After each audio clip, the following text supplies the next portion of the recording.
ਸ਼ੇਰੇ Punjab 600 AM ਤੇ ਨਿੱਘਾ ਹਾਰਦਿਕ ਸਵਾਗਤ ਹੈ। ਮੈਂ ਤੁਹਾਡਾ ਮੇਜ਼ਬਾਨ ਹਰਜੀਤ ਸਿੰਘ ਗਿੱਲ ਦਾ ਹਰਜੀਤ ਸਿੰਘ ਗਿੱਲ ਸ਼ੋਅ ਲੈ ਕੇ ਤੁਹਾਡੀ ਸੇਵਾ ਦੇ ਵਿੱਚ ਹਾਜ਼ਰ ਹਾਂ। 10:16 ਹੋਏ ਨੇ ਤੇ 10 ਅਗਸਤ ਦਾ ਦਿਨ ਹੈ, ਵਰ੍ਹਾ 2022 ਦਾ ਬੁੱਧਵਾਰ ਹੈ ਤੇ 26 ਸੌਣ ਨਾਨਕ ਸੰਮਤ 554। ਨਿੱਘਾ ਹਾਰਦਿਕ ਸਵਾਗਤ ਹੈ। ਚੱਲਾਂਗੇ ਪੰਜਾਬ ਨੂੰ, ਦੇਸ਼ ਪੰਜਾਬ ਦੇ ਝਰੋਖੇ 'ਚੋਂ ਸਰਦਾਰ ਨਮਕੀਨ ਸਿੰਘ ਪੱਤੀ ਦੇ ਨਾਲ ਗੱਲਬਾਤ ਕਰਾਂਗੇ। ਉਸ ਤੋਂ ਬਾਅਦ ਸੁਕੈਜ਼ਮਾ ਦੇ ਪ੍ਰੈਜ਼ੀਡੈਂਟ ਜਿਹੜੀ ਸੁਸਾਇਟੀ ਹੈ ਕੈਨੇਡੀਅਨ ਮੈਡੀਕਲ ਪੜ੍ਹਨ ਜਾਂਦੇ ਨੇ, ਇੰਟਰਨੈਸ਼ਨਲ ਮੈਡੀਕਲ ਗ੍ਰੈਜੂਏਟ ਬਣਦੇ ਨੇ, ਉਹਨਾਂ ਨੂੰ ਡਾਕਟਰ ਬਣਨ 'ਚ ਕਿਹੜੀਆਂ ਮੁਸ਼ਕਲਾਂ ਆਉਂਦੀਆਂ ਨੇ, ਰੋਜ਼ਮੈਰੀ ਪੌਲਿਕ ਗੱਲਬਾਤ ਕਰਨਗੇ ਅਤੇ ਕੀ ਮੁਸ਼ਕਲਾਂ ਨੇ, ਕਿੱਥੋਂ ਕਿੱਧਰ ਨੂੰ ਅਸੀਂ ਜਾ ਸਕਦੇ ਹਾਂ, ਹੁਣ ਕੀ ਕਰ ਸਕਦੇ ਹਾਂ। ਡਾਕਟਰਾਂ ਦੀ ਸ਼ਾਰਟੇਜ ਅਤੇ ਜਵਾਕ ਟੈਸਟ ਸਾਡੇ ਪਾਸ ਕਰਕੇ 4-4 5-5 ਵਰ੍ਹਿਆਂ ਦੇ ਤੁਰੇ ਫਿਰਦੇ ਨੇ, ਅੱਧਾ ਮਿਲੀਅਨ ਡਾਕਟਰੀ ਦੀ ਪੜ੍ਹਾਈ ਕਰਕੇ ਖਰਚ ਕੇ, ਅਤੇ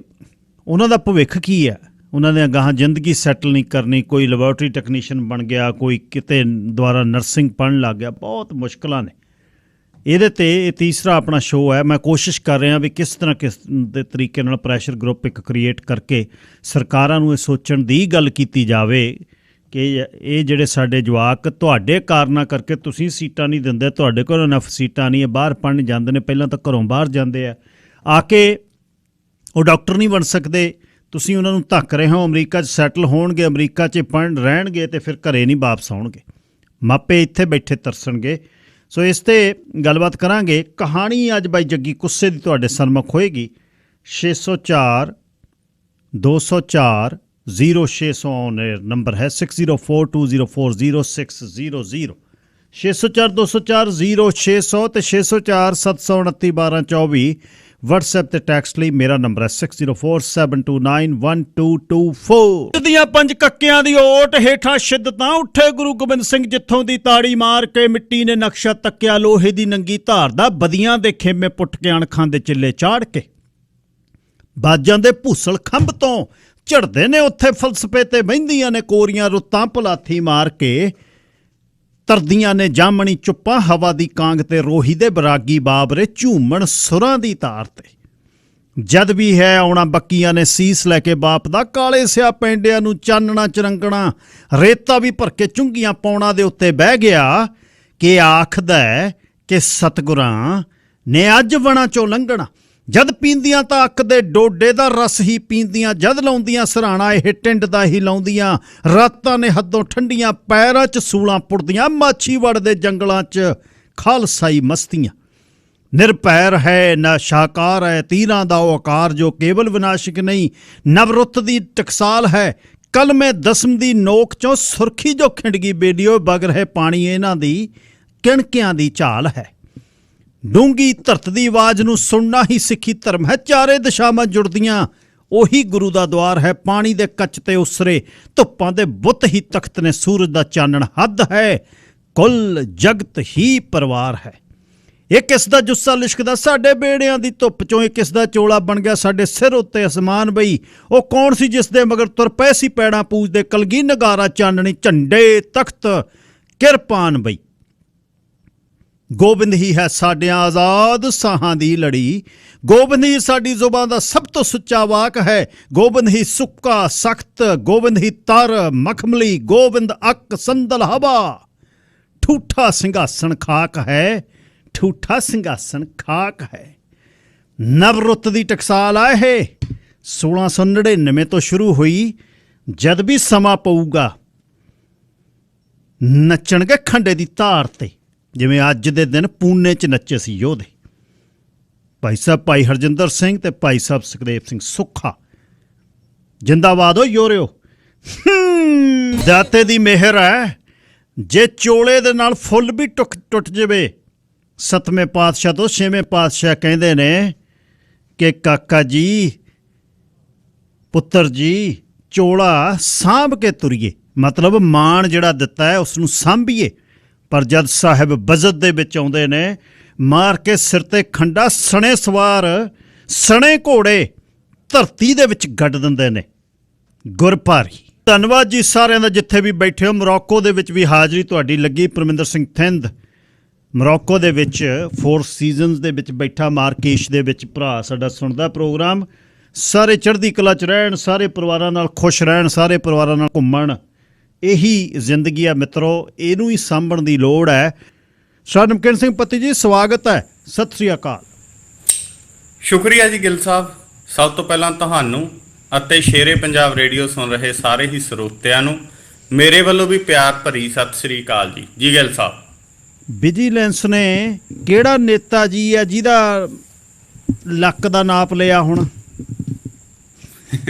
ਜੀ ਗਿੱਲ ਸਾਹਿਬ, ਕੱਲ੍ਹ ਜਦੋਂ ਆਪਾਂ ਇੱਕ ਖਬਰ ਦਾ ਜ਼ਿਕਰ ਕਰ ਰਹੇ ਸੀ ਕਿ ਪਟਿਆਲਾ ਜ਼ਿਲ੍ਹੇ ਦੇ ਪਿੰਡ ਆਕੜੀ ਦੀ ਸਰਪੰਚ ਨੂੰ ਫੜਿਆ ਗਾ 12 ਕਰੋੜ ਰੁਪਏ ਤੋਂ ਵੱਧ ਦੇ ਇੱਕ ਘੁਟਾਲੇ ਦੇ ਮਸਲੇ ਦੇ ਵਿੱਚ, ਉਦੋਂ ਵੀ ਆਪਾਂ ਜ਼ਿਕਰ ਕਰਦੇ ਸੀ ਕਿ ਸਰਪੰਚ ਆਮ ਤੌਰ ਦੇ ਉੱਤੇ ਛੋਟੇ-ਮੋਟੇ ਘਪਲੇ ਜਿਹੜੇ ਉਹ ਕਰਨ ਦੇ ਲਈ ਤਾਂ ਜਾਣੇ ਜਾਂਦੇ ਹੁੰਦੇ ਨੇ, ਉਹਨਾਂ 'ਚ ਵੀ ਕੁਛ ਇਮਾਨਦਾਰ ਸਰਪੰਚ ਹੁੰਦੇ ਨੇ, ਪਰ ਐਡਾ ਵੱਡਾ ਘਪਲਾ ਸਰਪੰਚ ਇਕੱਲਾ ਕਰ ਜੇ, ਇਹ ਖਾਸੀ ਵੱਡੀ ਗੱਲ ਹੁੰਦੀ ਆ।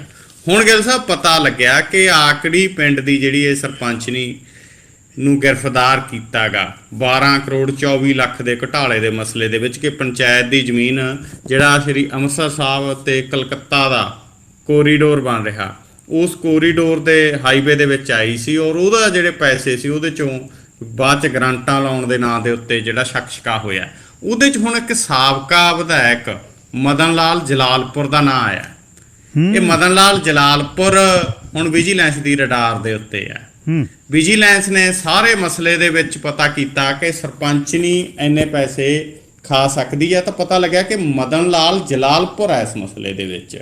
ਸਰਪੰਚਨੀ ਦੀ ਅੱਗੇ ਗੱਲ ਕਰਵਾਉਣੀ ਔਰ ਉਸ ਮਸਲੇ ਦੇ ਵਿੱਚ ਕਿਵੇਂ ਪੈਸੇ ਨੇ ਜਿਹੜੇ ਉਹ ਸ਼ੱਕਾ ਹੋਣਾ, ਉਹ ਸਾਰੇ 'ਚ ਇਸ ਵਿਧਾਇਕ ਦੀ ਸ਼ਮੂਲੀਅਤ ਦੇ ਸ਼ੰਕੇ ਆਏ ਨੇ। ਪਰ ਗਿੱਲ ਸਾਹਿਬ, ਇਹ ਤਾਂ ਪਹਿਲੇ ਹੀ ਵਿਦੇਸ਼ ਨੇ, ਆਸਟ੍ਰੇਲੀਆ ਪਹੁੰਚ ਗਏ MLA ਸਾਹਿਬ। ਅੱਛਾ। ਔਰ ਇਸ ਸਾਬਕਾ MLA ਦੇ ਆਸਟ੍ਰੇਲੀਆ ਦੇ ਵਿੱਚ ਹੋਣ ਦੇ ਉੱਤੇ ਹੁਣ ਉੱਥੇ ਬੈਠਾ ਕਹਿ ਰਿਹਾ ਕਿ ਦੇਖੋ ਜੀ ਮੈਂ ਬਿਲਕੁਲ ਬੇਕਸੂਰ ਆ, ਮੈਂ ਕੋਈ ਇੱਦਾਂ ਦੀ ਗੱਲ ਨਹੀਂ ਕੀਤੀ। ਤਾਂ ਪਿਛਲੇ ਦਿਨਾਂ ਤੋਂ ਜਦੋਂ ਤੋਂ ਵਿਜੀਲੈਂਸ ਸਰਗਰਮ ਹੋਈ ਆ, ਉਦੋਂ ਤੋਂ ਹੀ ਪੰਜਾਬ ਦੇ ਬਹੁਤ ਸਾਰੇ ਜਿਹੜੇ ਸਾਬਕਾ ਮੰਤਰੀ ਨੇ ਉਹ ਵਿਜੀਲੈਂਸ ਦੀ ਰਡਾਰ ਦੇ ਉੱਤੇ ਨੇ। ਹੁਣ ਇਹ ਮਦਨ ਲਾਲ ਜਲਾਲਪੁਰ ਆਸਟ੍ਰੇਲੀਆ ਬੈਠਾ, ਇੱਧਰੋਂ ਵਿਜੀਲੈਂਸ ਇਸ ਮਸਲੇ ਦੇ ਵਿੱਚ ਇਹਦੀ ਸ਼ਮੂਲੀਅਤ ਦੇ ਸ਼ੰਕੇ ਪ੍ਰਗਟ ਕਰ ਰਹੀ ਹੈ। ਚਰਨਜੀਤ ਚੰਨੀ ਮੁੜਿਆ ਹੀ ਨਹੀਂ ਵਿਦੇਸ਼ ਤੋਂ। ਚਰਨਜੀਤ ਚੰਨੀ ਦੇ ਵੀ ਵਿਜੀਲੈਂਸ ਆ ਜਿਹੜੀ ਉਹ ਰਡਾਰ ਦੇ ਉੱਤੇ ਰੱਖ ਰਹੀ ਹੈ, ਕਿਉਂਕਿ ਚਰਨਜੀਤ ਚੰਨੀ ਦਾ ਜਿਹੜਾ ਭਾਣਜਾ ਉਹਨੂੰ ਦੂਜੀ ਵਾਰ ਗ੍ਰਿਫਤਾਰ ਕਰ ਲਿਆ, ਔਰ ਚਰਨਜੀਤ ਚੰਨੀ ਦੇ ਮੁੱਖ ਮੰਤਰੀ ਹੁੰਦਿਆਂ ਥੋੜ੍ਹੇ ਮਹੀਨਿਆਂ ਦੇ ਵਿੱਚ ਹੀ ਬਹੁਤ ਵੱਡੀ ਪੱਧਰ ਦੇ ਉੱਤੇ ਜਿਹੜੀਆਂ ਚੀਜ਼ਾਂ ਨੇ ਉਹਦੇ 'ਚ ਹੇਰ-ਫੇਰ ਨਜ਼ਰ ਆਏ ਸੀਗੇ, ਅਤੇ ਉਹ ਵਿਦੇਸ਼ ਹੈ। ਮਨਪ੍ਰੀਤ ਬਾਦਲ ਨਹੀਂ ਮੁੜਿਆ ਵਿਦੇਸ਼ ਤੋਂ। ਭਾਰਤ ਭੂਸ਼ਣ ਆਸ਼ੂ ਵਿਜੀਲੈਂਸ ਦੀ ਰਡਾਰ ਦੇ ਉੱਤੇ ਆ, ਉਹਨੇ ਹਾਈ ਕੋਰਟ ਦਾ ਵੀ ਰੁਖ ਕੀਤਾ ਸੀ, ਲੇਕਿਨ ਹੁਣ ਪਤਾ ਲੱਗਿਆ ਕਿ ਇਸ ਮਸਲੇ ਦੇ ਵਿੱਚ ਵਿਜੀਲੈਂਸ ਆ ਜਿਹੜੀ ਸਰਗਰਮੀ ਵਿੱਢ ਰਹੀ ਆ। ਇਸ ਤੋਂ ਇਲਾਵਾ ਜਿਹੜਾ ਅੰਮ੍ਰਿਤਸਰ ਸਾਹਿਬ ਜ਼ਿਲ੍ਹੇ ਦੇ ਵਿੱਚ ਭਗਤਪੁਰਾ ਪਿੰਡ ਦੀ ਪੰਚਾਇਤੀ ਜ਼ਮੀਨ ਦਾ ਮਸਲਾ ਸੀ, ਉਹਦੇ 'ਚ ਉਸ ਵਕਤ ਦੇ ਪੰਚਾਇਤ ਮੰਤਰੀ ਤ੍ਰਿਪਤ ਰਜਿੰਦਰ ਸਿੰਘ ਬਾਜਵਾ, ਉਹਨਾਂ ਦੇ ਉੱਤੇ ਵੀ ਬਹੁਤ ਸਾਰੀਆਂ ਤਰ੍ਹਾਂ ਦੀਆਂ ਜਿਹੜੀਆਂ ਗੱਲਾਂ ਨੇ ਉਹ ਕੁਲਦੀਪ ਸਿੰਘ ਢਾਲੀਵਾਲ ਜਿਹੜੇ ਮੌਜੂਦਾ ਪੰਚਾਇਤ ਮੰਤਰੀ ਨੇ ਉਹਨਾਂ ਨੇ ਰੱਖੀਆਂ ਸੀਗੀਆਂ। ਸੋ ਆਉਣ ਵਾਲੇ ਦਿਨਾਂ ਦੇ ਵਿੱਚ ਗਿੱਲ ਸਾਹਿਬ ਇਹਨਾਂ ਦੇ ਵਿੱਚੋਂ ਕਈ ਸਾਬਕਾ ਵਿਧਾਇਕ ਨੇ, ਕਈ ਸਾਬਕਾ ਮੰਤਰੀ ਨੇ ਜਿਹੜੇ ਉਹ ਗ੍ਰਿਫਤਾਰ ਹੋ ਸਕਦੇ ਨੇ, ਲੇਕਿਨ ਉਹਨਾਂ 'ਚੋਂ ਬਹੁਤੇ ਵਿਦੇਸ਼ ਨੇ, ਜਿਹੜੇ ਇੱਧਰ ਨੇ ਉਹ ਵੀ ਵਿਦੇਸ਼ ਜਾਣ ਦੀ ਤਾਕਤ ਦੇ ਵਿੱਚ ਬੈਠੇ ਨੇ। ਇਹਦੇ 'ਚ ਹੁਣ ਭਗਵੰਤ ਮਾਨ ਹੋਰਾਂ ਦੀ ਸਰਕਾਰ ਦੇ ਲਈ ਵੀ ਇਹ ਵੱਡੀ ਸਿਰਦਰਦੀ ਬਣ ਗਿਆ ਮਸਲਾ, ਕਿਉਂਕਿ ਗੱਲਾਂ ਉਹਨਾਂ ਨੇ ਬਹੁਤ ਵੱਡੀਆਂ ਕਰਤੀਆਂ ਕਿ ਅਸੀਂ ਇਹਨੂੰ ਫੜਾਂਗੇ, ਉਹਨੂੰ ਫੜਾਂਗੇ, ਅਸੀਂ ਆਹ ਘਟਾਲਾ ਜਾਗਰ ਕਰਾਂਗੇ, ਤੇ ਸਾਲ 2 ਸਾਲ 3 ਸਾਲ ਨੂੰ ਲੋਕ ਵੀ ਪੁੱਛਣਗੇ ਕਿ ਕੀਤਾ ਕੀ। ਜੀ ਗੱਲ ਸਾਹਿਬ। ਅੱਛਾ ਜੀ, ਹੁਣ ਮਜੀਠੀਏ ਨੂੰ ਫਰਵਰੀ ਤੋਂ ਫੜ ਕੇ ਤੇ ਹੁਣ ਛੱਡਤਾ, ਕੋਈ ਵੀ ਉਹਦੇ ਅਗੇਂਸਟ ਚੀਜ਼ ਆ ਜਿਹੜੀ, ਕੋਈ ਵੀ ਧਾਰਾ ਜਿਹੜੀ ਜਿੰਨੀਆਂ ਲਾਈਆਂ ਨੇ, ਕੋਈ ਦੋਸ਼ ਸਿੱਧ ਨਹੀਂ ਹੋਏ, ਕੋਈ ਉਹਦਾ ਰਿਮਾਂਡ ਨਹੀਂ ਲਿਆ, ਫਿਰ ਇਹ ਸਿਆਸੀ ਬਦਲਾਖੋਰੀ ਹੋਈ ਹੈ ਆਮ ਆਦਮੀ ਪਾਰਟੀ ਦੀ। ਹੋਰ ਇਹਦੇ 'ਚ ਕੀ ਹੈ? ਜੀ ਗਿੱਲ ਸਾਹਿਬ, ਦੇਖੋ ਬਿਕਰਮਜੀਤ ਸਿੰਘ ਮਜੀਠੀਆ ਅੱਜ 168 ਦਿਨਾਂ ਬਾਅਦ, ਯਾਨੀ ਕਿ 5.5 ਮਹੀਨਿਆਂ ਬਾਅਦ ਜੇਲ੍ਹ 'ਚੋਂ ਬਾਹਰ ਆ ਗਿਆ। ਬਿਕਰਮਜੀਤ ਮਜੀਠੀਆ ਨੂੰ ਹਾਈ ਕੋਰਟ ਤੋਂ ਜ਼ਮਾਨਤ ਆ ਜਿਹੜੀ ਉਹ ਮਿਲ ਗਈ। ਹਾਲਾਂਕਿ ਇਹਦੀ ਜ਼ਮਾਨਤ ਮਿਲਣ ਦਾ ਪ੍ਰੋਸੈਸ ਆ ਜਿਹੜਾ ਇੰਨਾ ਸੌਖਾ ਨਹੀਂ ਹੈਗਾ ਜਿੰਨਾ ਮਜੀਠੀਆ ਦੱਸ ਰਿਹਾ ਹੈਗਾ, ਕਿਉਂਕਿ 2 ਜੱਜ ਸਾਹਿਬ ਨੇ ਆਪਣੇ ਆਪ ਨੂੰ ਇਸ ਕੇਸ ਤੋਂ ਪਾਸੇ ਕਰ ਲਿਆ ਸੀਗਾ, ਔਰ ਇਹ ਤੀਜੀ ਵਾਰ ਮਤਲਬ ਜਿਹੜੀ ਸੁਣਵਾਈ ਹੈ ਕੇਸ ਦੀ ਉਹ ਹੋਈ ਹੈ ਜਿਹਦੇ ਵਿੱਚ ਇਹਨੂੰ ਜ਼ਮਾਨਤ ਆ ਜਿਹੜੀ ਉਹ ਮਿਲੀ ਆ। ਲੇਕਿਨ ਇੱਕ ਗੱਲ ਜ਼ਰੂਰ ਆ ਗਿੱਲ ਸਾਹਿਬ ਕਿ ਸਰਕਾਰਾਂ ਅਸਲ ਦੇ ਵਿੱਚ ਜੋ ਕਹਿੰਦੀਆਂ ਹੁੰਦੀਆਂ ਹਕੀਕਤ ਦੇ ਵਿੱਚ ਉੱਦਾਂ ਦੀ ਚੀਜ਼ ਆ ਜਿਹੜੀ ਉਹ ਸਾਹਮਣੇ ਨਹੀਂ ਆਉਂਦੀ। ਡਾਕਟਰ ਵਿਜੇ ਸਿੰਗਲਾ ਜਿਹੜਾ ਭਗਵੰਤ ਮਾਨ ਹੋਰਾਂ ਦੀ ਕੈਬਨਿਟ ਦੇ ਵਿੱਚ ਮੰਤਰੀ ਸੀ, ਉਸ ਨੂੰ ਜਿਸ ਦਿਨ ਗ੍ਰਿਫਤਾਰ ਕਰਵਾਇਆ ਸੀ ਭਗਵੰਤ ਮਾਨ ਹੋਰਾਂ ਨੇ, ਉੱਤੇ ਗੱਲਾਂ ਬਹੁਤ ਵੱਡੀਆਂ ਸੀ, ਸਬੂਤ ਨੇ ਜੀ, ਸਾਡੇ ਕੋਲ ਆਡੀਓ ਹੈ ਜੀ, ਵੀਡੀਓ ਹੈ ਜੀ, ਲੇਕਿਨ ਜਿਹੜਾ ਦਾ ਚਲਾਨ ਪੇਸ਼ ਕੀਤਾ ਉਹ 'ਚ ਪਤਾ ਲੱਗਿਆ ਕਿ ਕੋਈ ਸਬੂਤ ਠੋਸ ਹੈ ਹੀ ਨਹੀਂ ਔਰ ਉਹਨੂੰ ਜ਼ਮਾਨਤ ਮਿਲ ਗਈ। ਤਾਂ ਸੇਮ ਕੇਸ ਆ ਜਿਹੜਾ ਬਿਕਰਮਜੀਤ ਮਜੀਠੀਆ ਹੋਰਾਂ ਦੇ ਮਸਲੇ ਦੇ ਵਿੱਚ ਸਾਹਮਣੇ ਆਉਂਦਾ ਹੈ। ਕਾਂਗਰਸ ਦੀ ਸਰਕਾਰ ਦੇ ਵੇਲੇ ਜਿਹੜਾ ਹੈਗਾ ਉਹ ਬਿਕਰਮਜੀਤ ਮਜੀਠੀਆ ਤੇ ਕੇਸ ਦਾਇਰ ਹੁੰਦਾ। ਹੁਣ ਕਾਂਗਰਸ ਤਾਂ ਕਹਿ ਰਹੀ ਹੈਗੀ ਕਿ ਆਮ ਆਦਮੀ ਪਾਰਟੀ ਨੇ ਕੇਸ ਦੀ ਪੈਰਵਾਈ ਨਹੀਂ ਕੀਤੀ ਆਪਦੀ ਸਰਕਾਰ ਬਣਨ ਤੋਂ ਬਾਅਦ। ਆਮ ਆਦਮੀ ਪਾਰਟੀ ਦੀ ਸਰਕਾਰ ਨੇ ਜਿਹੜਾ ਇਸ ਕੇਸ ਦੇ ਵਿੱਚ ਬਿਕਰਮਜੀਤ ਸਿੰਘ ਮਜੀਠੀਆ ਦਾ ਪੱਖ ਪੂਰਿਆ ਹੈਗਾ, ਲੇਕਿਨ ਆਮ ਆਦਮੀ ਪਾਰਟੀ ਕਹਿ ਰਹੀ ਹੈ ਕਿ ਅਸੀਂ ਤਾਂ ਇਸ ਕੇਸ ਦੇ ਵਿੱਚ ਜੋ ਬਣਦਾ ਸੀ ਉਹ ਕੀਤਾ, ਲੇਕਿਨ ਕਾਂਗਰਸ ਪਾਰਟੀ ਲੂਜ ਪੋਲ ਛੱਡ ਗਈ। ਕਾਂਗਰਸ ਪਾਰਟੀ ਨੇ ਇਸ ਕੇਸ ਦੇ ਵਿੱਚ ਜਿਹੜਾ ਪੂਰਾ ਕੰਮ ਨਹੀਂ ਕੀਤਾ। ਗਿੱਲ ਸਾਹਿਬ, ਕੁਛ ਵੀ ਹੋਵੇ, ਹਕੀਕਤ ਇਹ ਹੈ ਕਿ ਬਿਕਰਮਜੀਤ ਸਿੰਘ ਮਜੀਠੀਆ ਇੱਕ ਬਹੁਤ ਹੀ ਗੰਭੀਰ ਕੇਸ ਦੇ ਵਿੱਚ, ਜਿਹੜਾ ਡਰੱਗ ਤਸਕਰੀ ਦੇ ਨਾਲ ਜੁੜਿਆ ਹੋਇਆ ਮਸਲਾ NDPS ਐਕਟ ਆ, ਉਹਦੇ ਤਹਿਤ ਜੇਲ੍ਹ ਦੇ ਵਿੱਚ ਸੀਗਾ। ਅਕਾਲੀ ਦਲ ਦਾ ਲੀਡਰ ਇਸ ਕੇਸ ਦੇ ਵਿੱਚ ਜੇਲ੍ਹ 'ਚ ਹੋਵੇ, ਪਹਿਲਾਂ ਤਾਂ ਅਕਾਲੀ ਦਲ ਦੇ ਲਈ ਬਹੁਤ ਵੱਡਾ ਮਸਲਾ ਹੈ। ਉਸ ਤੋਂ ਬਾਅਦ ਕਾਂਗਰਸ ਪਾਰਟੀ ਦੇ ਲਈ ਵੀ ਇਹ ਵੱਡਾ ਮਸਲਾ ਹੈਗਾ ਕਿ ਜੇ ਬਿਕਰਮਜੀਤ ਸਿੰਘ ਮਜੀਠੀਆ ਤੇ ਕੇਸ ਦਾਇਰ ਹੋਇਆ ਸੀ ਤਾਂ ਉਹਦੇ 'ਚ ਕੀ ਸਬੂਤ ਉਹਨਾਂ ਕੋਲੇ ਸੀਗੇ, ਜਾਂ ਸਿਰਫ ਇੱਕ ਬਦਲਾਖੋਰੀ ਦੀ ਸਿਆਸਤ ਦੇ ਲਈ ਇਹ ਕੀਤਾ ਸੀ। ਤੇ ਆਮ ਆਦਮੀ ਪਾਰਟੀ ਦੀ ਸਰਕਾਰ ਦੇ ਉੱਤੇ ਸਵਾਲ ਇਹ ਉੱਠਦਾ ਹੈ, ਜੇ ਉਹ ਕਹਿ ਰਹੇ ਨੇ ਕਾਂਗਰਸੀਆਂ ਨੇ ਕੇਸ ਕਮਜ਼ੋਰ ਛੱਡਤਾ ਸੀ, ਤਾਂ ਭਾਈ ਇੰਨਾ ਚਿਰ ਹੋ ਗਿਆ ਉਹਨਾਂ ਦੀ ਸਰਕਾਰ ਬਣਿਆ ਨੂੰ, ਉਸ ਸਮੇਂ ਦੌਰਾਨ ਕੇਸ ਦੇ ਵਿੱਚ ਚਲਾਨ ਤਾਂ ਉਹਨਾਂ ਦੀ ਸਰਕਾਰ ਸਮੇਂ ਤਿਆਰ ਹੋਣਾ ਸੀ ਨਾ। ਉਹਨਾਂ ਨੇ ਕੀ ਕੀਤਾ? ਕੀ ਉਹਨਾਂ ਉਹ ਰਿਮਾਂਡ ਨਹੀਂ ਸੀ ਲੈ ਸਕਦੇ? ਕੀ ਉਸ ਇਸ ਕੇਸ ਨੂੰ ਹੋਰ ਨਹੀਂ ਸੀ ਫੋਲੋ ਕਰ ਸਕਦੇ? ਸੋ ਇਹ ਮਸਲੇ ਦੇ ਵਿੱਚ ਹੁਣ ਜਿਵੇਂ ਆ ਕੇ ਬਿਕਰਮਜੀਤ ਸਿੰਘ ਮਜੀਠੀਆ ਅੱਜ ਜੇਲ੍ਹ ਤੋਂ ਜਦੋਂ ਬਾਹਰ ਆਇਆ, ਬਾਹਰ ਆਉਣ ਤੋਂ ਬਾਅਦ ਜੋ ਉਹਦੀ ਬੋਲੀ ਸੀ, ਜਿਵੇਂ ਉਹਨੇ ਮਤਲਬ ਤੰਜ ਕਸ਼ੇ ਨਵਜੋਤ ਸਿੰਘ ਸਿੱਧੂ ਦੇ ਉੱਤੇ, ਜਿਵੇਂ ਉਹ ਚੰਨੀ ਦੇ ਉੱਤੇ ਬੋਲਿਆ, ਜਿਵੇਂ ਉਹਨੇ ਮਤਲਬ ਧੰਨਵਾਦ ਕੀਤਾ, ਜਿਵੇਂ ਭਗਵੰਤ ਮਾਨ ਹੋਰਾਂ ਦੇ ਵਿਆਹ ਦੇ ਉੱਤੇ ਮਤਲਬ ਉਹਨੇ ਗੱਲਬਾਤ ਕੀਤੀ, ਉਹ ਤੋਂ ਲੱਗਦਾ ਹੈਗਾ ਕਿ ਜੇਲ੍ਹ ਦੇ ਵਿੱਚ ਜਦੋਂ ਵੀ ਬਿਕਰਮਜੀਤ ਸਿੰਘ ਮਜੀਠੀਆ ਜਦੋਂ ਤੋਂ ਬੰਦ 168 ਦਿਨਾਂ ਤੋਂ, ਤਾਂ ਉਦੋਂ ਤੋਂ ਆਮ ਆਦਮੀ ਪਾਰਟੀ ਦੀ ਸਰਕਾਰ ਨੇ ਉਸ ਕੇਸ ਦੇ ਵਿੱਚ ਕੀ ਕੀਤਾ? ਇਹ ਬਹੁਤ ਸਵਾਲ ਦੋਨੇ ਸਰਕਾਰਾਂ ਦੇ ਉੱਤੇ ਬਣਦਾ, ਕਾਂਗਰਸੀਆਂ ਦੇ ਉੱਤੇ ਵੀ ਬਣਦਾ ਔਰ ਆਮ ਆਦਮੀ ਪਾਰਟੀ ਦੀ ਸਰਕਾਰ ਦੇ ਉੱਤੇ ਵੀ ਬਣਦਾ ਹੈ। ਜੀ ਗਿੱਲ ਸਾਹਿਬ। ਅੱਛਾ ਜੀ, ਮੋਹਾਲੀ ਦੇ ਆਲੇ ਦੁਆਲੇ ਜਿਹੜੀਆਂ ਜਿੰਨੇ ਇਹ ਫਾਰਮ ਹਾਊਸ ਬਣਾਏ ਨੇ ਅਮੀਰਾਂ ਨੇ, ਰਾਜਨੀਤਿਕ ਬੰਦਿਆਂ ਨੇ, ਪੁਲਿਸ ਵਾਲਿਆਂ ਨੇ, IAS ਨੇ, ਉਹਦਾ ਕੀ ਬਣ ਰਿਹਾ ਜੀ? ਕੁਛ ਬਣ ਰਿਹਾ ਜਾਂ ਰੌਲਾ ਜਿਹਾ ਪੈ ਕੇ? ਕਿਉਂਕਿ ਕੁਛ ਚਿਰ ਖਬਰ ਕੋਈ ਚੱਲਦੀ ਆ, ਉਹਦੇ ਬਾਅਦ ਫਿਰ ਮੀਡੀਆ 'ਚੋਂ ਉਹ ਖਤਮ ਹੋ ਜਾਂਦੀ ਹੈ। ਕੋਈ ਗੱਲ ਚੱਲ ਰਹੀ ਹੈ? ਗਿੱਲ ਸਾਹਿਬ, ਦੇਖੋ, ਪਿਛਲੇ ਦਿਨਾਂ ਦੇ ਵਿੱਚ ਜਦੋਂ ਪੰਚਾਇਤ ਮੰਤਰੀ ਕੁਲਦੀਪ ਸਿੰਘ ਢਾਲੀਵਾਲ ਤੇ ਭਗਵੰਤ ਮਾਨ ਦੋਨੇ ਪਹੁੰਚੇ ਸੀਗੇ, ਬਹੁਤ ਵੱਡਾ ਲਾਮ ਲਸ਼ਕਰ ਲੈ ਕੇ, ਮਗਰ ਮੀਡੀਆ ਵਾਲੇ ਕੈਮਰੇ ਜੰਗਲ 'ਚ ਮੰਗਲ ਲਾਇਆ, ਜਾ ਕੇ ਪਹਾੜੀ ਏਰੀਏ ਦੇ ਵਿੱਚ ਮੋਹਾਲੀ ਦੇ ਨੇੜੇ, ਮੁੱਲਾਪੁਰ ਦੇ ਨੇੜੇ ਜਾ ਕੇ ਉੱਥੇ ਬਹਿ ਗਏ ਔਰ ਕਹਿਤਾ ਕਿ ਆਹ ਦੇਖੋ ਜੀ, ਅਸੀਂ 250 ਏਕੜ ਜਗ੍ਹਾ ਜਿਹੜੀ ਉਹ ਖਾਲੀ ਕਰਾ ਲਈ। ਹਾਲਾਂਕਿ ਉਹ ਜਗ੍ਹਾ ਪਹਿਲਾਂ ਹੀ ਪਹਾੜੀ ਏਰੀਆ ਦਾ ਮਤਲਬ ਉਹ ਖਾਲੀ ਹੈਗੀ, ਉਹਦੇ 'ਚ ਖਾਲੀ ਕਰਾਉਣ ਵਾਲੀ ਕਿਹੜੀ ਗੱਲ ਸੀ? ਗੱਲ ਤਾਂ ਕਬਜ਼ਾ ਲੈਣ ਵਾਲੀ ਸੀ, ਉਹ ਅਦਾਲਤਾਂ ਦੇ ਵਿੱਚੋਂ ਪ੍ਰੋਸੈਸ ਹੋਣਾ ਸੀ। ਤਾਂ ਉੱਥੇ ਉਸ ਦਿਨ ਜੇਕਰ ਸਿਮਰਜੀਤ ਸਿੰਘ ਮਾਨ ਹੋਰਾਂ ਦਾ ਵੀ ਹੋਇਆ ਸੀ, ਕਾਂਗੜ ਦਾ ਵੀ ਹੋਇਆ ਸੀ, ਤੇ 1200 ਕਿੱਲਾ ਇੱਕ ਹੋਰ ਕੰਪਨੀ ਸੀ ਉਹਨਾਂ ਤੋਂ ਵੀ ਛਡਾਉਣ ਦਾ ਦਾਅਵਾ ਕੀਤਾ ਗਿਆ ਸੀਗਾ। ਉਸ ਤੋਂ ਬਾਅਦ ਇਹ ਮਸਲਾ ਹਾਈ ਕੋਰਟ ਚਲਿਆ ਗਿਆ, ਕਿਉਂਕਿ 1200 ਕਿੱਲਾ ਜ਼ਮੀਨ ਦਾ ਜਿਹੜਾ ਫੌਜਾ ਸਿੰਘ ਕੰਪਨੀ ਤੋਂ ਛਡਾਉਣ ਦਾ ਦਾਅਵਾ ਕੀਤਾ ਸੀ, ਉਹ ਫੌਜਾ ਸਿੰਘ ਕੰਪਨੀ ਹਾਈ ਕੋਰਟ ਲੈ ਗਈ। ਫੌਜਾ ਸਿੰਘ ਕੰਪਨੀ ਨੇ ਉੱਥੇ ਜਾ ਕੇ ਗਿੱਲ ਸਾਹਿਬ ਹਾਈ ਕੋਰਟ ਦੇ ਵਿੱਚ ਦਲੀਲ ਦਿੱਤੀ ਕਿ ਦੇਖੋ ਜੀ, ਅਸੀਂ ਜਿਹੜੀ ਇਹ 1200 ਏਕੜ ਜ਼ਮੀਨ ਖਰੀਦੀ ਆ ਇਹਦੀਆਂ ਰਜਿਸਟਰੀਆਂ ਨੇ, ਅਸੀਂ ਉਸ ਵਕਤ ਜਿਹੜੇ ਸਟਾਮ ਲਾਏ ਨੇ, ਇਹ ਜ਼ਮੀਨ ਅਸੀਂ ਨਾ ਤਾਂ ਸਰਕਾਰ ਤੋਂ ਖਰੀਦੀ ਆ, ਨਾ ਕਿਸੇ ਪੰਚਾਇਤ ਤੋਂ ਖਰੀਦੀ ਆ, ਬੰਦਾ ਗਾ ਜੀ ਪ੍ਰਾਈਵੇਟ, ਅਸੀਂ ਇਸ ਬੰਦੇ ਤੋਂ ਇੰਨੇ ਪੈਸੇ ਦੇ ਕੇ ਜ਼ਮੀਨ ਖਰੀਦੀ ਆ। ਹੁਣ ਸਰਕਾਰ ਜਾਂ ਜਿਹੜਾ ਵਿਭਾਗ ਹੈਗਾ ਉਹ ਕਿਵੇਂ ਸਾਨੂੰ ਕਹਿ ਸਕਦਾ ਗਾ ਕਿ ਇਹ ਜ਼ਮੀਨ ਸਰਕਾਰੀ ਹੈ, ਔਰ ਉਹ ਕਿਵੇਂ ਸਾਥੋਂ ਕਬਜ਼ਾ ਛਡਵਾ ਸਕਦਾ? ਜਿਹੜੇ ਬੰਦੇ ਤੋਂ ਅਸੀਂ ਜ਼ਮੀਨ ਖਰੀਦੀ ਆ ਉਹ ਤੋਂ ਇਨਕੁਆਇਰੀ ਕਰਨ, ਉਹ ਤੋਂ ਪੁੱਛਣ ਭਾਈ ਤੂੰ ਕਿੱਥੋਂ, ਅਸੀਂ ਤਾਂ ਉਹ ਬੰਦੇ ਤੋਂ ਖਰੀਦੀ ਆ। ਉਹਨਾਂ ਨੇ ਜਾ ਕੇ ਅਦਾਲਤ ਦੇ ਵਿੱਚ ਆਪਦਾ ਪੱਖ ਰੱਖਤਾ। ਅਦਾਲਤ ਨੇ ਸਰਕਾਰੀ ਵਕੀਲ ਨੂੰ ਪੁੱਛਿਆ ਤਾਂ ਪਤਾ ਗਿੱਲ ਸਾਹਿਬ ਇਹ ਲੱਗਿਆ ਕਿ ਸਰਕਾਰੀ ਵਕੀਲ ਉੱਥੇ ਕੋਈ ਪੁਖਤਾ ਸਬੂਤ ਆ ਜਿਹੜੇ ਪੇਸ਼ ਨਹੀਂ ਕਰ ਸਕਿਆ, ਔਰ ਹੁਣ ਇਸ ਮਸਲੇ 'ਚ ਪੰਜਾਬ ਸਰਕਾਰ ਨੂੰ ਨੋਟਿਸ ਆ ਜਿਹੜਾ ਉਹ ਜਾਰੀ ਹੋ ਗਿਆ ਹੈਗਾ। ਤਾਂ ਹੁਣ ਇਹਦੇ ਤੇ ਸਵਾਲ ਇਹ ਵੀ ਖੜਾ ਹੁੰਦਾ ਵੀ ਜਿੱਡਾ ਲਾਮ ਲਸ਼ਕਰ ਲੈ ਕੇ ਮੁੱਖ ਮੰਤਰੀ ਔਰ ਪੰਚਾਇਤ ਮੰਤਰੀ ਉੱਥੇ ਪਹੁੰਚੇ ਸੀ, ਕੀ ਉਹਨਾਂ ਨੇ ਕਾਨੂੰਨੀ ਕਾਰਵਾਈ ਆ ਜਿਹੜੀ ਉਹ ਸਾਰੀ ਕੀਤੀ ਸੀ, ਜਾਂ ਸਿਰਫ ਮੀਡੀਆ ਦੇ ਵਿੱਚ ਖਬਰਾਂ ਲਵਾਉਣ ਦੇ ਲਈ ਹੀ ਇਹ ਸਾਰਾ ਤਾਮਝਾਮ ਲੈ ਕੇ ਗਏ ਸੀ? ਤਾਂ ਇਹ ਆਉਣ ਵਾਲੇ ਦਿਨਾਂ ਦੇ ਵਿੱਚ ਪਤਾ ਲੱਗੂਗਾ। ਲੇਕਿਨ ਇੱਕ ਗੱਲ ਜ਼ਰੂਰ ਹੈ ਕਿ ਜਿੱਡੇ ਵੱਡੇ ਦਾਅਵੇ ਕਿਸੇ ਵਿਸ਼ੇ ਨੂੰ ਲੈ ਕੇ ਕੀਤੇ ਜਾ ਰਹੇ ਨੇ, ਉਸ ਤੋਂ ਬਾਅਦ ਜਿਹੜੀਆਂ ਗੱਲਾਂ ਕੁਝ ਦਿਨਾਂ ਬਾਅਦ ਸਾਹਮਣੇ ਆਉਂਦੀਆਂ ਨੇ, ਉਹ ਦਾਅਵਿਆਂ ਦੀ ਫੂਕ ਆ ਜਿਹੜੀ ਉਹ ਨਿਕਲ ਜਾਂਦੀ ਹੈ। ਸੋ ਇੱਕ ਗੱਲ ਤਾਂ ਹੈਗੀ ਆ ਕਿ ਉੱਥੇ ਜਿਹੜੀਆਂ ਜ਼ਮੀਨਾਂ ਨੇ ਉਹ ਬਹੁਤ ਸਾਰੀਆਂ ਦੱਬੀਆਂ ਹੋਈਆਂ ਨੇ। ਬਹੁਤ ਸਾਰੇ ਸਾਬਕਾ IAS ਅਫਸਰ, ਸਾਬਕਾ IPS ਅਫਸਰ, ਬਹੁਤ ਸਾਰੇ ਬਿਊਰੋਕਰੇਟ, ਬਹੁਤ ਸਾਰੇ ਜਿਹੜੇ ਫੌਜ 'ਚੋਂ ਰਿਟਾਇਰ ਹੋਏ ਵੱਡੇ ਅਫੀਸਰ, ਬਹੁਤ ਸਾਰੇ ਸਾਬਕਾ ਮੰਤਰੀ, ਤੇ ਕਈ ਮੰਤਰੀਆਂ ਦੇ ਕਿਸੇ ਜੀਜੇ ਨੇ, ਕਿਸੇ ਸਾਲੇ ਨੇ, ਕਿਸੇ ਭਣੋਈਏ ਨੇ, ਮਤਲਬ ਉਹਨਾਂ ਨੇ ਵੀ ਉੱਥੇ ਜ਼ਮੀਨਾਂ ਨੇ ਜਿਹੜੀਆਂ ਕਰੋੜਾਂ ਅਰਬਾਂ ਰੁਪਏ ਦੀਆਂ ਦੇ ਉੱਤੇ ਕਬਜ਼ੇ ਕੀਤੇ ਹੋਏ ਨੇ। ਲੇਕਿਨ ਉਸ ਮਸਲੇ ਦੇ ਉੱਤੇ ਐਡੀ ਕਾਹਲੀ ਦਿਖਾਉਣ ਦੀ ਕੀ ਲੋੜ ਹੈ? ਸਵਾਲ ਇਹ ਹੈ, ਕਾਨੂੰਨੀ ਤੌਰ ਦੇ ਉੱਤੇ ਕੇਸ ਲੜਨ ਦੀ ਲੋੜ ਹੈ। ਜਾ ਕੇ ਉੱਥੇ ਮਤਲਬ ਜਿਹੜੀ ਪਹਾੜੀ ਏਰੀਏ ਦੀ ਜ਼ਮੀਨ ਆ ਉਹਨੂੰ ਜਾ ਕੇ ਵੀ ਅਸੀਂ ਆਹ ਕਬਜ਼ਾ ਲੈ ਲਿਆ, ਉਹ ਲੈ ਲਿਆ, 4 ਦਿਨ ਅਖਬਾਰਾਂ ਦੇ ਵਿੱਚ, ਸੋਸ਼ਲ ਮੀਡੀਆ ਦੇ ਉੱਤੇ, ਇਲੈਕਟ੍ਰੋਨਿਕ ਮੀਡੀਆ ਦੇ ਉੱਤੇ ਖਬਰਾਂ ਤਾਂ ਲੱਗ ਜਾਣਗੀਆਂ, ਪਰ ਪ੍ਰੈਕਟੀਕਲੀ ਲੋਕਾਂ ਨੇ ਤਾਂ 2-4 ਸਾਲ ਨੂੰ ਪੁੱਛਣਾ ਕਿ ਭਾਈ ਅੱਜ ਦੱਸੋ ਸਾਨੂੰ ਕਿੰਨੀ ਛਡਵਾਈ।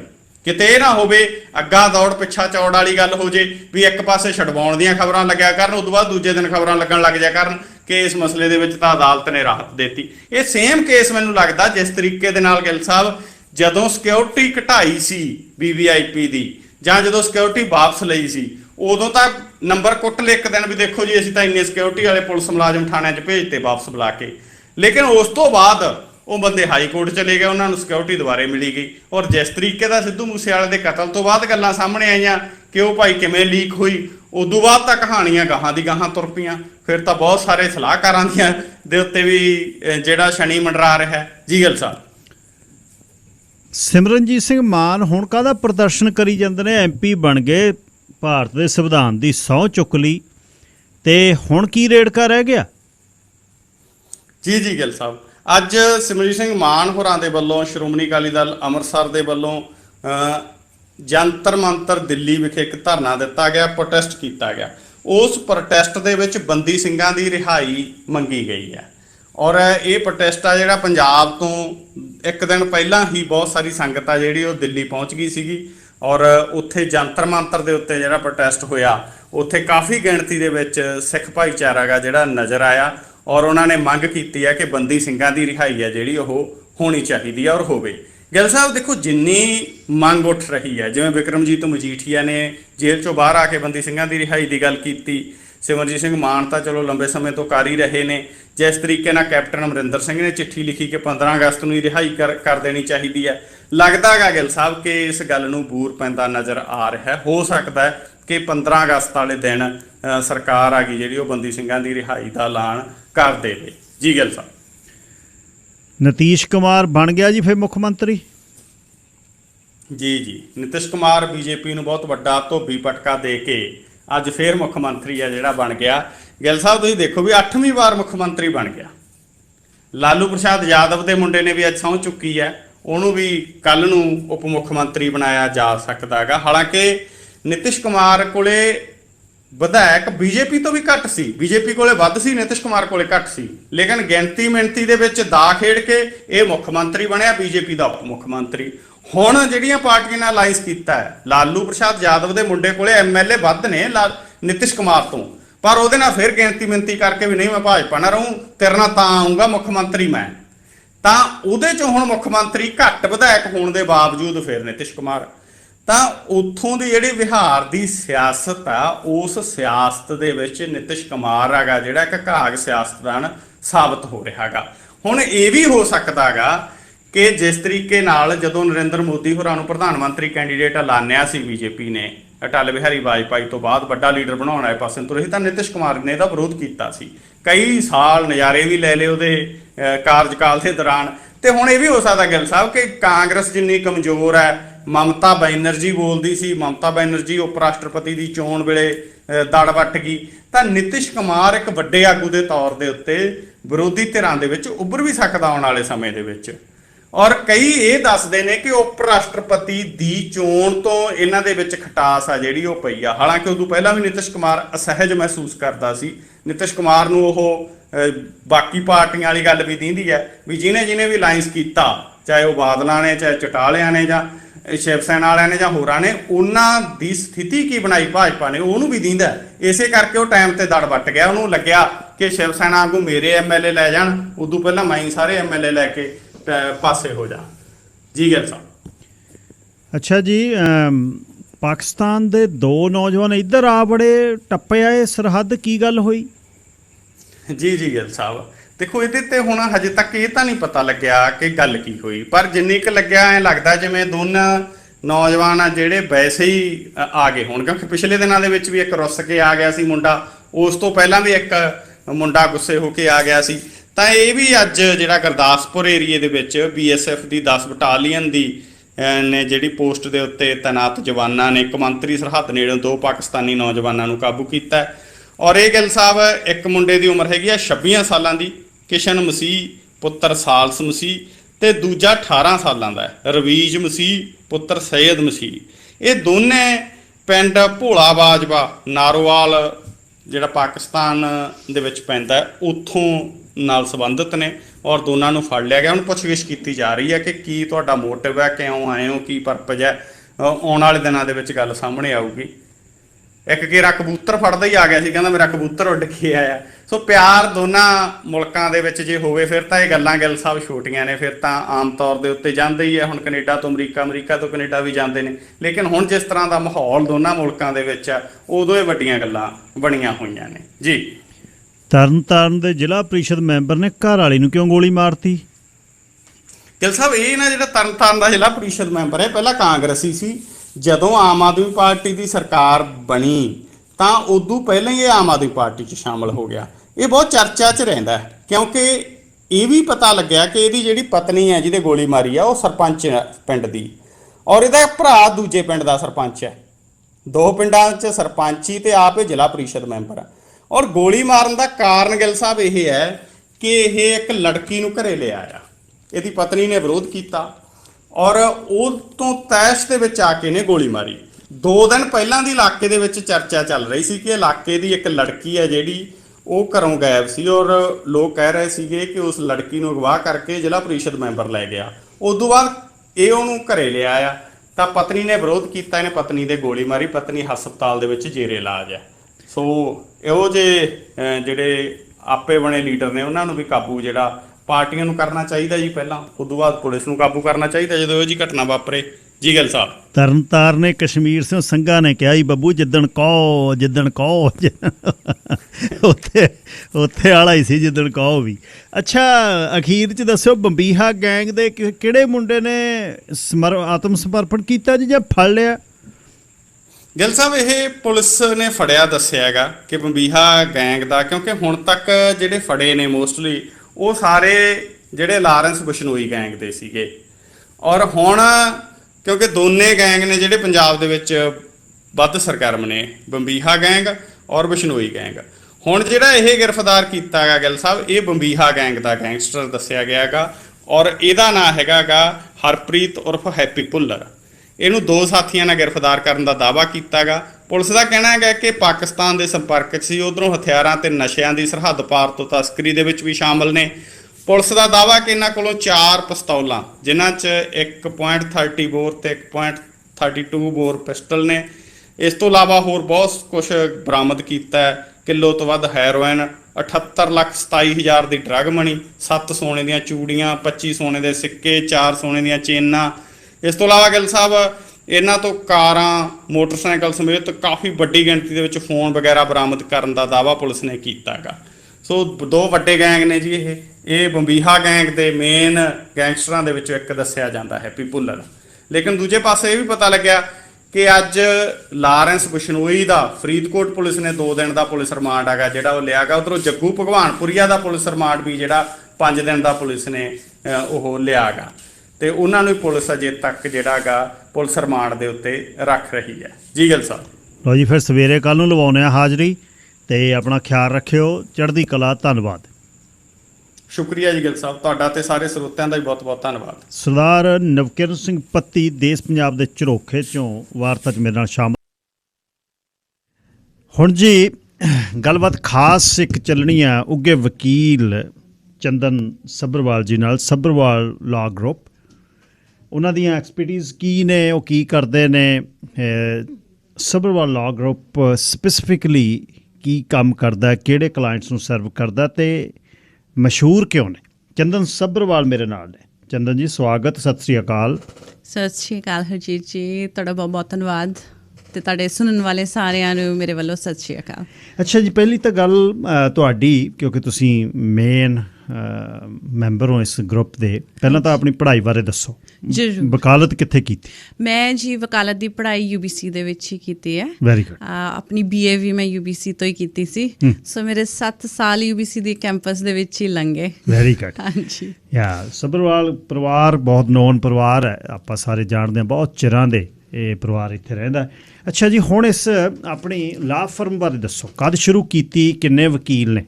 ਜੀ, ਸੋ ਇਹ ਜਿਹੜੀ ਫਰਮ ਹੈ ਅਸੀਂ ਸ਼ੁਰੂ ਕੀਤੀ ਸੀ 2012 ਦੇ ਵਿੱਚ ਮੈਂ ਆਪਣਾ ਕੰਮ ਸ਼ੁਰੂ ਕੀਤਾ ਸੀ, ਔਰ ਜਿਹੜੀ ਸਾਡੀ ਇਹ ਵਾਲੀ ਸੱਭਰਵਾਲ ਲਾਅ ਗਰੁੱਪ ਹੈ ਇਹ 2014 ਦੇ ਵਿੱਚ ਇਹਦਾ ਨੀਂਹ ਪੱਥਰ ਰੱਖਿਆ ਗਿਆ। ਅੱਛਾ। ਹਾਂਜੀ, ਅਤੇ ਉਦੋਂ ਸਿਰਫ ਮੈਂ ਹੀ ਸੀ। ਸਾਡੀ ਜਿਹੜੀ ਫਰਮ ਹੈ ਉਹ ਸਿਰਫ ਔਰ ਸਿਰਫ ਫੈਮਿਲੀ ਲਾਅ ਦੇ ਵਿੱਚ ਸਪੈਸ਼ਲਾਈਜ਼ ਕਰਦੀ ਹੈ, ਔਰ ਹੁਣ ਸਾਡੇ ਨਾਲ ਵਕੀਲ ਜੁੜੇ ਹੋਏ ਨੇ। ਸਾਡੇ ਕੋਲ ਇੱਕ ਸਟੂਡੈਂਟ ਵਕੀਲ ਹਾਂਜੀ ਆਰਟੀਕਲਿੰਗ ਕਰ ਰਹੇ ਨੇ, ਔਰ ਇੱਕ ਸਾਡੇ ਹੋਰ ਵਕੀਲ ਸਾਹਿਬ ਨੇ ਕੈਰਨ ਲਾਲੀ ਜੀ, ਉਹ ਵੀ ਫੈਮਿਲੀ ਲਾਅ ਦੇ ਵਿੱਚ ਬਹੁਤ ਉਹਨਾਂ ਦਾ ਐਕਸਪੀਰੀਅੰਸ ਹੈ, ਔਰ ਉਹ ਵਿਲਸ ਵੀ ਕਰਦੇ ਨੇ ਅਗਰ ਕਿਸੇ ਨੂੰ ਵਿਲਸ ਦੀ ਜ਼ਰੂਰਤ ਹੈ, ਅਤੇ ਲਾਲੀ ਜੀ ਨੂੰ ਉਹਦੇ ਵਿੱਚ ਵੀ ਬਹੁਤ ਐਕਸਪੀਰੀਅੰਸ ਹੈ।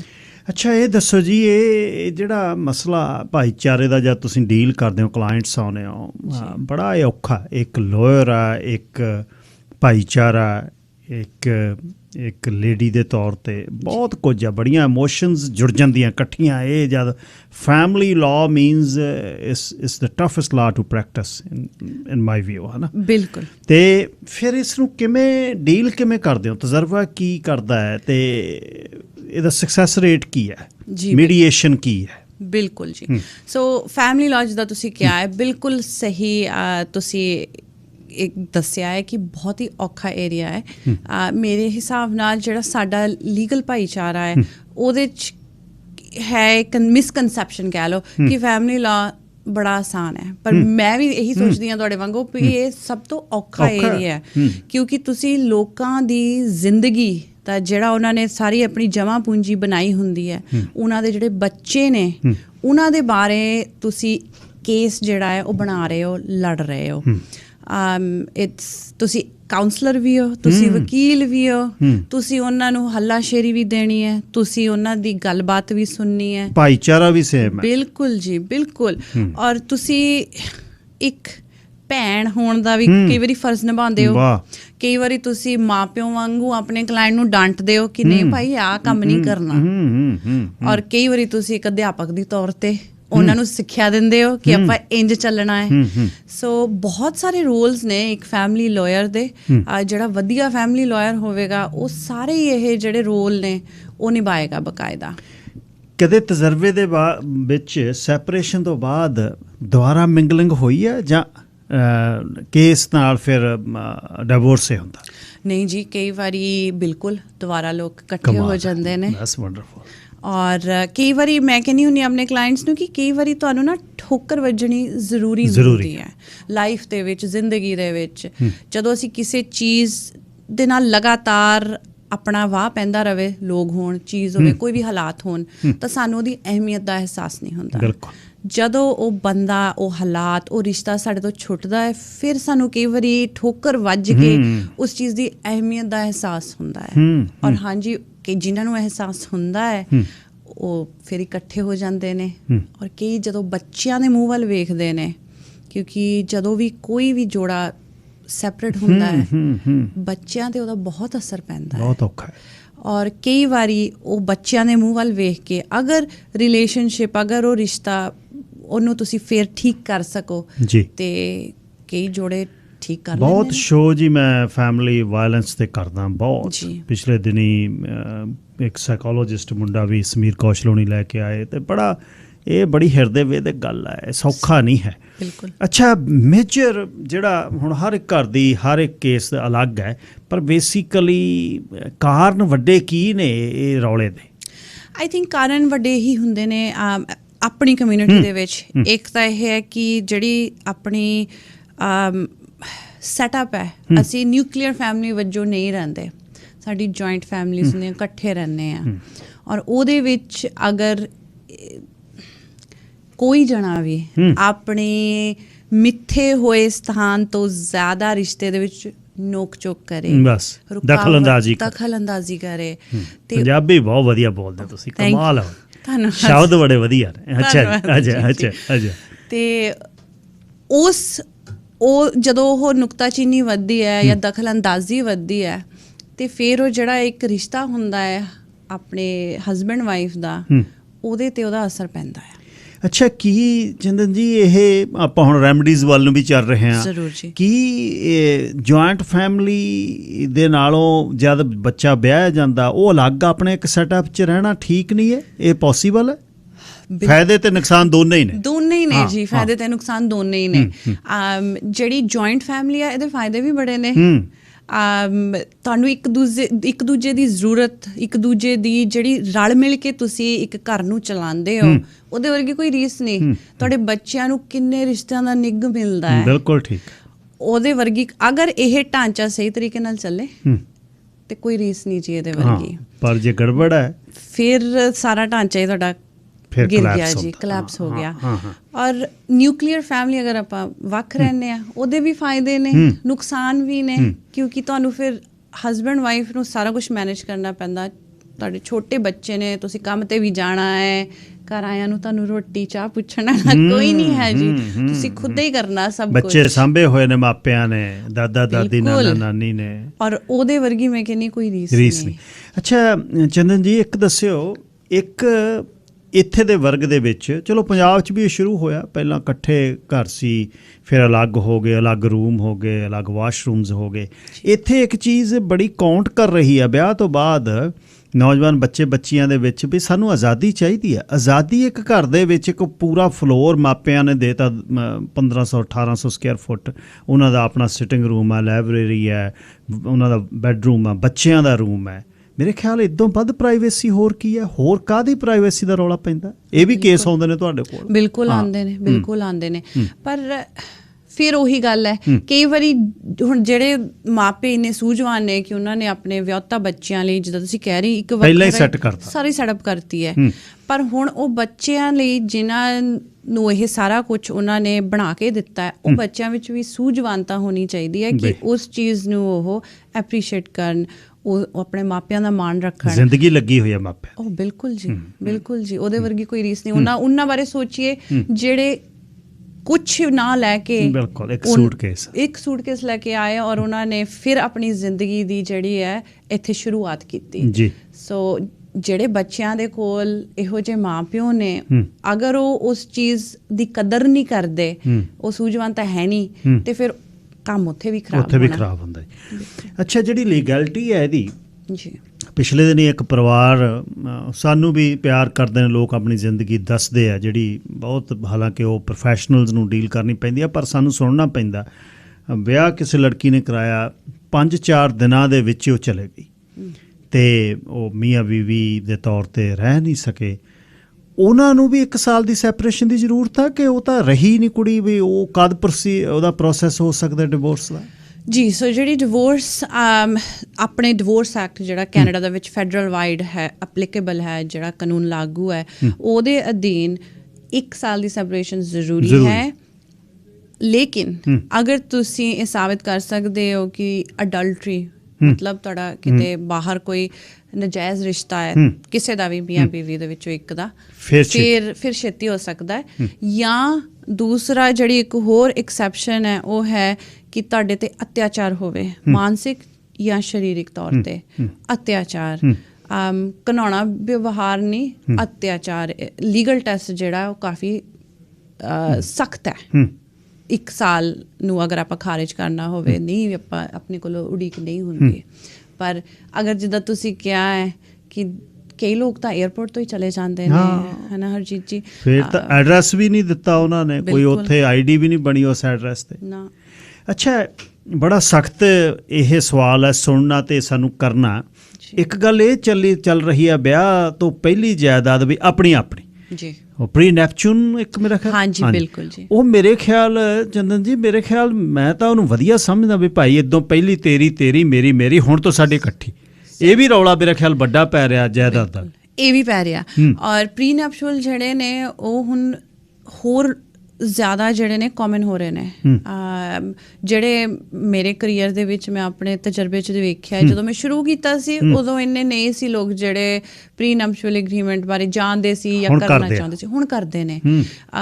ਸਪੈਸ਼ਲੀ ਜਿਹੜੇ ਲੋਕਾਂ ਦੇ ਦੁਬਾਰਾ ਤੋਂ ਵਿਆਹ ਹੋ ਰਹੇ ਨੇ ਉਹ ਡਰਦੇ ਨੇ ਜੀ। ਪਰ ਹੁਣ ਵੀ ਜਿਹੜੇ ਮੁੰਡੇ ਕੁੜੀਆਂ ਨੇ ਸਾਡੀ ਅਗਲੀ ਜਨਰੇਸ਼ਨ ਹੈ, ਉਹਨਾਂ ਦੇ ਵਿਆਹ ਇਹ ਨਹੀਂ ਹੈ ਕਿ ਉਹ 20 ਸਾਲਾਂ ਦੇ ਹੋਏ ਤੇ ਵਿਆਹ ਤੇ।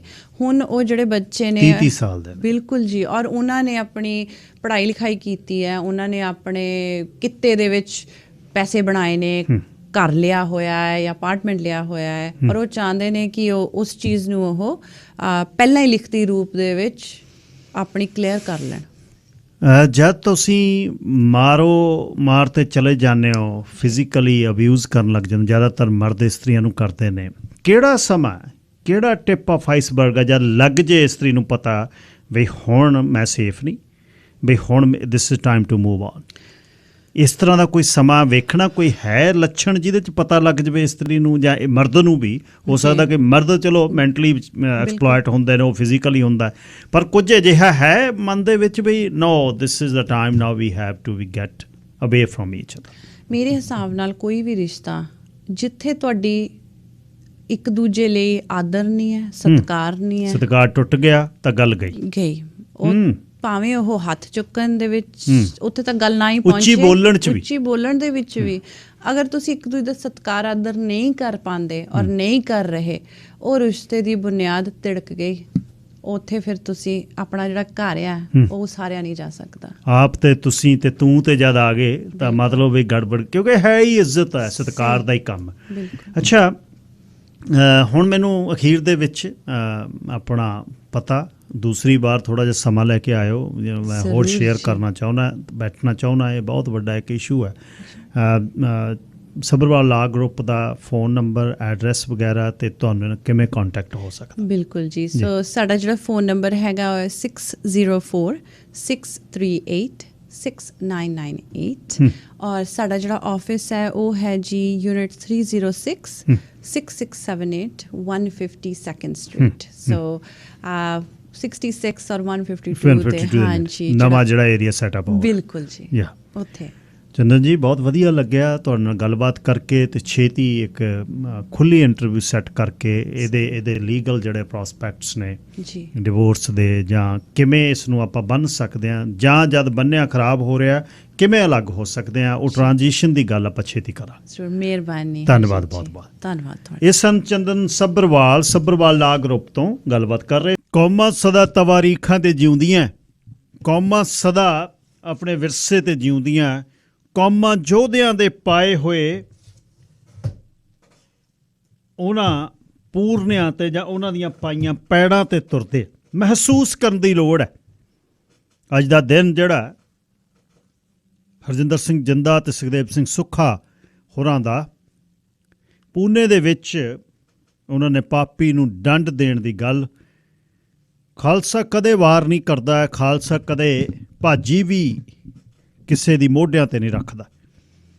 ਜਦ ਤਹਈਆ ਕਰਕੇ ਦਿੱਲੀ ਸਰਕਾਰ ਨੇ ਤੈਅ ਕਰਕੇ ਉੱਧਰੋਂ ਗੱਲਾਂ ਕਰ ਰਹੀ ਆ ਪਟਰਾਣੀ ਇੰਦਰਾ, ਉੱਧਰੋਂ 2 ਸਾਲ ਪਹਿਲਾਂ ਦੇਹਰਾਦੂਨ ਦੀਆਂ ਪਹਾੜੀਆਂ 'ਚ ਸਿਰਸਾਵਾਂ ਦੇ ਏਰੀਏ ਦੇ ਵਿੱਚ ਉਸ ਤਖਤ ਦਾ ਜਿਹੜਾ ਇਮੋਰਟਲ ਤਖਤ ਹੈ, ਦੁਨੀਆ ਦਾ ਸਭ ਤੋਂ ਉੱਚਾ ਤਖਤ ਹੈ, ਜਿਹਨੇ ਸਦੀਵੀ ਰਹਿਣਾ, ਉਸ ਨੂੰ ਢਾਉਣ ਦੀਆਂ ਤੇ ਕੌਮ ਦੇ ਦਿਲ 'ਤੇ ਸੱਟ ਮਾਰਨ ਦੀਆਂ ਕਹਾਣੀਆਂ ਕਰ ਰਹੀ ਹੈ।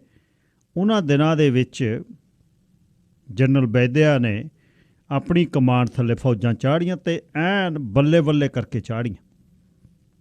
ਕੌਮ ਦੇ ਸ਼੍ਰੋਮਣੀ ਸ਼ਹੀਦ ਨੇ, ਕੌਮ ਦੇ ਸ਼੍ਰੀ ਅਕਾਲ ਸਾਹਿਬ ਤੋਂ ਪ੍ਰਵਾਨਿਤ ਸ਼ਹੀਦ ਨੇ ਹਰਜਿੰਦਰ ਸਿੰਘ ਜਿੰਦਾ ਤੇ ਸੁਖਦੇਵ ਸਿੰਘ ਸੁੱਖਾ। ਅੱਜ ਦੇ ਦਿਨ 10 ਅਗਸਤ ਨੂੰ ਵੈਦਿਆ ਦੇ ਕੀਤੇ ਕੰਮਾਂ ਦਾ ਜਿਹੜਾ ਹਿਸਾਬ ਚੁਕਤਾ ਕੀਤਾ ਪੂਨੇ ਦੇ ਵਿੱਚ। ਮਹਿਸੂਸ ਕਰਨ ਦੀ ਗੱਲ ਹੈ, ਜਦ ਸਾਹਿਬ ਦੇ ਪਾਏ ਉਹਨਾਂ ਪੂਰਨਿਆਂ ਤੇ ਜਾਂ ਸਾਹਿਬ ਜਿੱਧਰ ਦੀ ਲੰਘੇ, ਖਾਲਸਾ ਖਾਸ ਜਿਹੜੀ ਧਰਤੀ ਹੈ ਰੋਪੜ ਦੀ, ਗੁਰਾਂ ਦੀ ਧਰਤੀ ਉਸ ਨੂੰ ਕਿਹਾ ਜਾਂਦਾ ਹੈ। ਰੋਪੜ ਦੇ ਲੋਕ ਬਹੁਤ ਸਾਦੇ ਤੇ ਲੋਕ ਬਹੁਤ ਸਿੱਧੇ ਨੇ, ਭੋਰਾ ਵਲਛਲ ਨਹੀਂ ਹੈ ਉਹਨਾਂ 'ਚ। ਵਿਚਰ ਕੇ ਦੇਖਣਾ ਪੈਂਦਾ, ਉਹਨਾਂ ਨਾਲ ਰਹਿਣਾ ਪੈਂਦਾ, ਫਿਰ ਪਤਾ ਲੱਗੂ। ਉਹਨਾਂ ਦੇ ਘਰਾਂ ਜਾਣਾ ਪੈਂਦਾ, ਉਹਨਾਂ ਨੂੰ ਮਿਲਣਾ ਪੈਂਦਾ, ਜੇ ਉਹ ਲੰਘ ਗਏ ਤਾਂ ਉਹਨਾਂ ਦੇ ਪਿੱਛੇ ਜਾਣਾ ਪੈਂਦਾ, ਫਿਰ ਗੱਲ ਬਣਦੀ ਹੈ। ਬਹੁਤ ਵਾਰ ਅੱਗੇ ਵੀ ਦੱਸਿਆ, ਚਮਕੌਰ ਸਾਹਿਬ ਦੇ ਵਿੱਚ ਜਦ 10 ਲੱਖ ਫੌਜ 40 ਭੁੱਖਣ ਭਾਣੇ ਸਿੰਘਾਂ 'ਤੇ ਚੜ੍ਹੀ, ਉਹ ਕਈ ਵਾਰ ਤਰਕਸ਼ੀਲ ਰੱਬ ਨੂੰ ਨਹੀਂ ਮੰਨਣ ਵਾਲੇ ਬੰਦੇ ਕਹਿੰਦੇ 10 ਲੱਖ ਦਾ ਕਿਹੜਾ, ਉਸ ਸਮੇਂ ਕਿਸੇ ਨੇ ਅਰਜੀ ਨਵੀਸ ਬੈਠਾ ਸੀ ਉੱਥੇ। ਉਹਦੀਆਂ ਗੱਲਾਂ ਇਹ ਨੇ ਕਿ ਉਹ ਫੌਜ ਦੇ ਵਿੱਚ ਮੁਸਲਮਾਨ ਲੋਕ ਖਜੂਰ ਦੇ ਨਾਲ ਨਾਸ਼ਤਾ ਕਰਦੇ ਨੇ। ਚਮਕੌਰ ਸਾਹਿਬ ਦੇ ਆਲੇ ਦੁਆਲੇ ਖਜੂਰਾਂ ਮੈਂ ਖੁਦ ਜਾ ਕੇ ਵੇਖੀਆਂ, ਵੱਡੇ ਭਾਈ ਨਾਰ ਸਿੰਘ ਢੇਸੇ ਦੇ ਨਾਲ ਪਿੰਡ ਪਿੰਡ ਫਿਰ ਕੇ।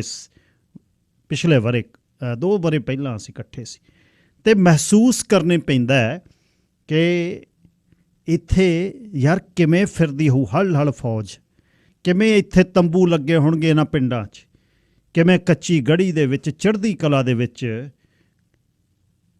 10ਵੇਂ ਪਾਤਸ਼ਾਹ ਬੈਠੇ ਹੋਣਗੇ, ਕਿਵੇਂ ਰਾਤ ਨੂੰ ਭੁੱਖਣ ਭਾਣੇ ਸਿੰਘਾਂ ਨੂੰ ਜਿਹੜੇ ਪੰਖ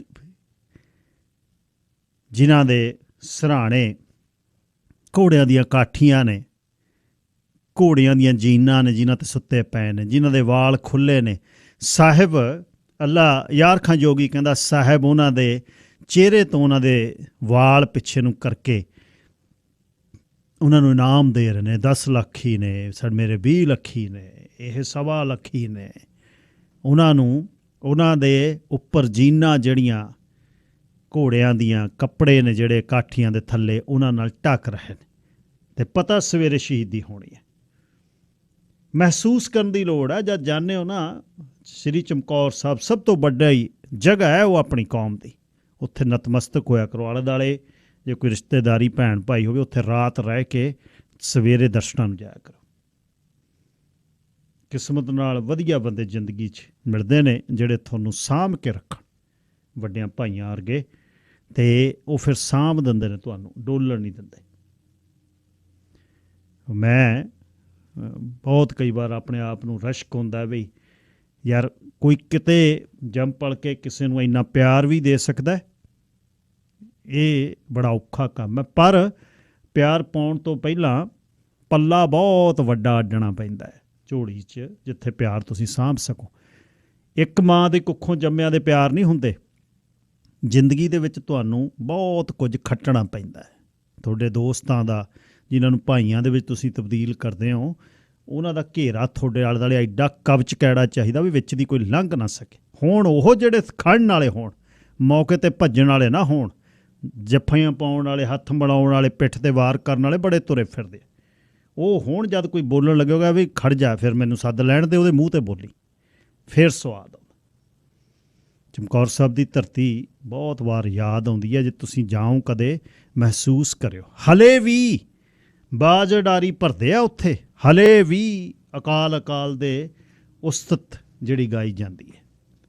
ਪਰ ਜਾ ਕੇ ਉੱਥੇ ਰਹਿਣਾ ਪਊ ਅਤੇ ਅੰਮ੍ਰਿਤ ਵੇਲੇ ਮਹਿਸੂਸ ਕਰਨਾ ਪਊ। ਲਓ ਜੀ, ਹੁਣ ਗੱਲ ਕਰਨੀ ਹੈ ਸੁਕੈਜ਼ਮਾ, ਜਿਹੜੀ society of Canadian studying medical abroad, ਸਾਡੇ ਇੰਟਰਨੈਸ਼ਨਲ ਮੈਡੀਕਲ ਗ੍ਰੈਜੂਏਟਸ ਜਿਹੜੇ ਨੇ ਬੱਚੇ, ਕਿਸ ਤਰ੍ਹਾਂ ਸਫ਼ਰ ਕਰਦੇ ਨੇ ਰੋਜ਼ਮੈਰੀ ਪੌਲਿਕ ਦੇ ਨਾਲ। ਪਰ ਇੱਕ ਕਾਲਰ ਨੇ ਸ਼ਾਹੀ ਸਾਹਿਬ, ਰੋਜ਼ਮੈਰੀ ਦੇ ਨਾਲ ਹੀ ਗੱਲ ਕਰਦੇ ਹਾਂ। ਰੋਜ਼ਮੈਰੀ ਦੇ ਨਾਲ ਇਹ ਤੀਸਰਾ ਸ਼ੋਅ ਹੈ ਜਿਹਦੇ ਵਿੱਚ ਅਸੀਂ ਸਲਿਊਸ਼ਨਸ ਦੀ ਅੱਜ ਗੱਲ ਕਰਨੀ ਹੈ ਕਿ ਇਹਨਾਂ ਬੱਚਿਆਂ ਦੇ ਲਈ ਇਸ਼ੂਜ਼ ਤਾਂ ਦੱਸਦੇ ਕਿ ਐਗਜ਼ਾਮਸ ਮੈਡੀਕਲ ਕੌਂਸਲ ਦਾ ਨਿਕਸ ਕੇ, ਅਤੇ ਉਹਦੇ ਬਾਅਦ ਘੱਟ ਰੈਜ਼ੀਡੈਂਸ਼ੀਅਲ ਸੀਟਸ, ਅਤੇ ਹੁਣ ਪਰ ਉਹਨਾਂ ਦਾ ਸਲਿਊਸ਼ਨ ਬੇਸਡ ਕੀ ਹੈ, ਕੀ ਕੀਤਾ ਜਾਵੇ। Rosemary, good morning, and thank you again for joining us. Thank you for having me. Good morning. So nice of you. I know you are vacationing, but still you are connecting with us. Thank you again from bottom of my heart. Okay, I was talking to my listeners in my Punjabi that we discuss it a lot. It is hard for IMGs to pass out.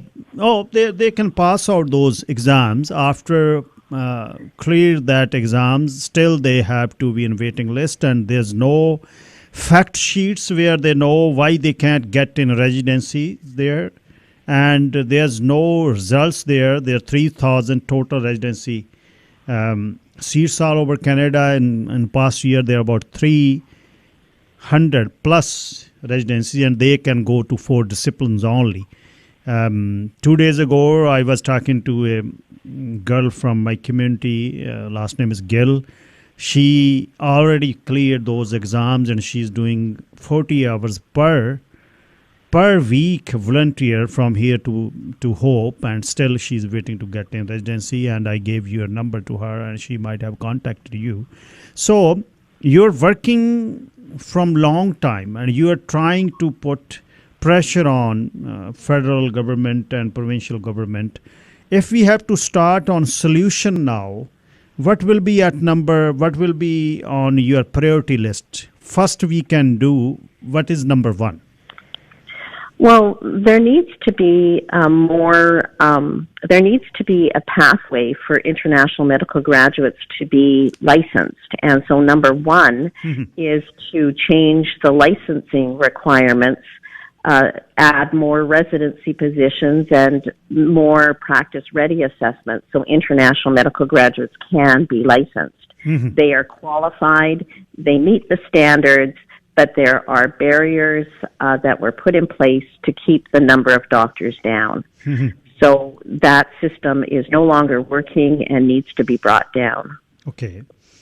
And I don't understand this. The political personalities, the government, they need votes coming from public. If public is happy with government solution-based policies, they will vote it again. Why they don't provide doctors to the communities? What is the issue there? Who controls this thing? This is our money. We are taxpayers. Why they have burden to put that money on us? Who controls this all game? The Ministry of Health in each province controls this. Okay. And the reason they do this is because the reason they restrict the number of physicians who can be licensed is because that's how they control healthcare costs. They ration healthcare and they control costs. That's why they do it. Okay. But the money they don't put from their pockets. If they put more doctors and they serve us more, they can ask us to put our share in it. Why don't they go that route? Well, there actually are private organizations and other organizations prepared to pay for residency positions so that we can have more doctors. I think they're just scared of losing control of the number of physicians, which they will then have, that healthcare costs will escalate. The system is broken. I mean, they govern by administrating, rather than letting doctors go in and do their job, they put on levels of administration to restrict what doctors can do. And I think one of the times we talked before is that Germany has twice as much population. They spend the same amount on universal health care as we do. Okay. They have way more doctors per capita than we do, but the big difference is we have 10 times as many administrators as Germany does. So the problem, there are doctors out there. There are qualified people ready to do the assessments or do the residency training so they can be licensed. But what the government says and what the government does are two different things. Okay. How about is there any possibility that we can pursue it? We can pressure local Minister of Health to look on the bureaucrats. Can they have in their control to reduce that cost? In my opinion, for the first time in decades, the government is actually looking at healthcare as a voter issue. Okay. And in my opinion, if people go to their MLAs, if they start making noise, particularly a politically strong ethnic community such as yours, yes, there will be good consequences. The government will act. But the problem is that people have not been making enough noise. To be quite honest, sometimes we felt all alone saying, come on, come on. This is ridiculous. The solution is there.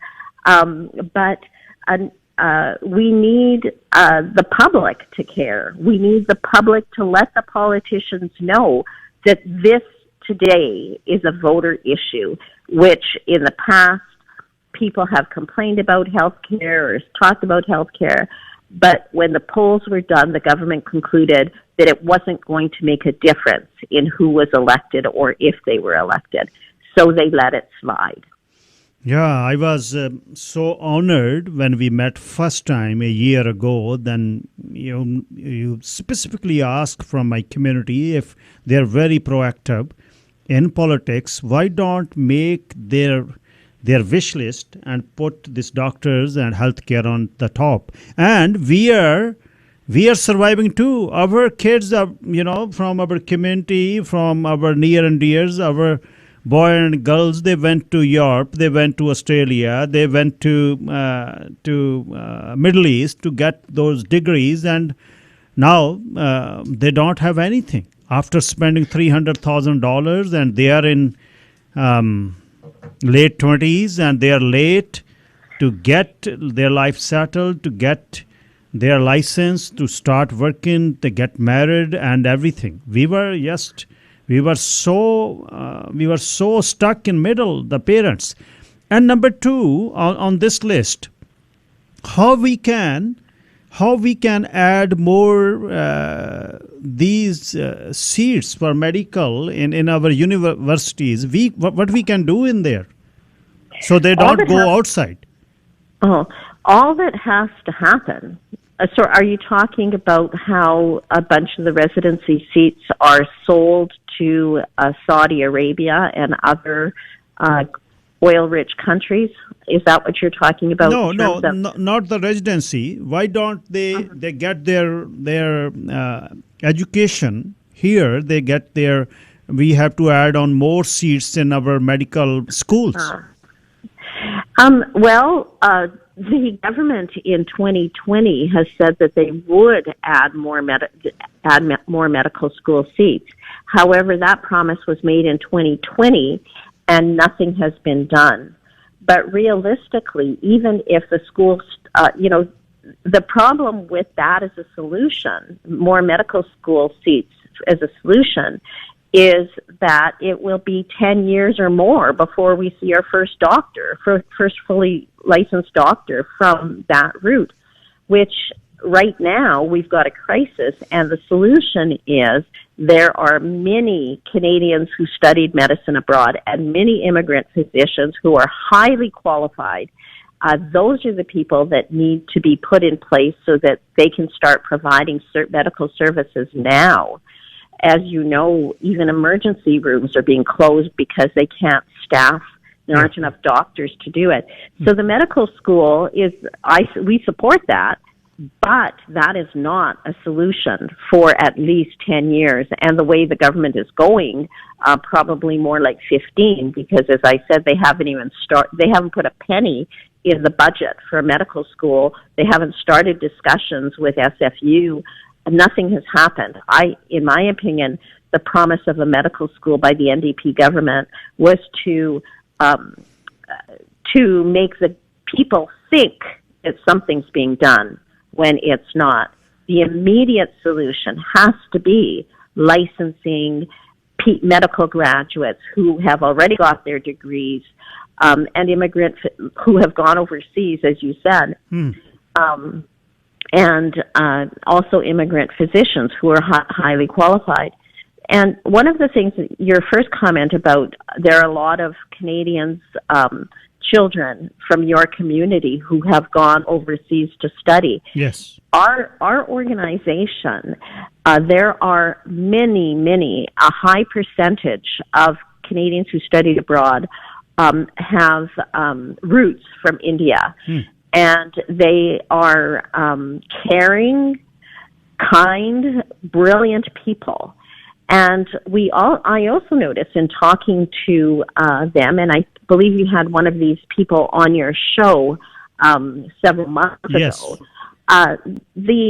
What is so compelling about these Canadians who studied medicine abroad is they have, particularly from your community, they have this sense of community, of giving back to the community, about caring about the community, which is really very refreshing.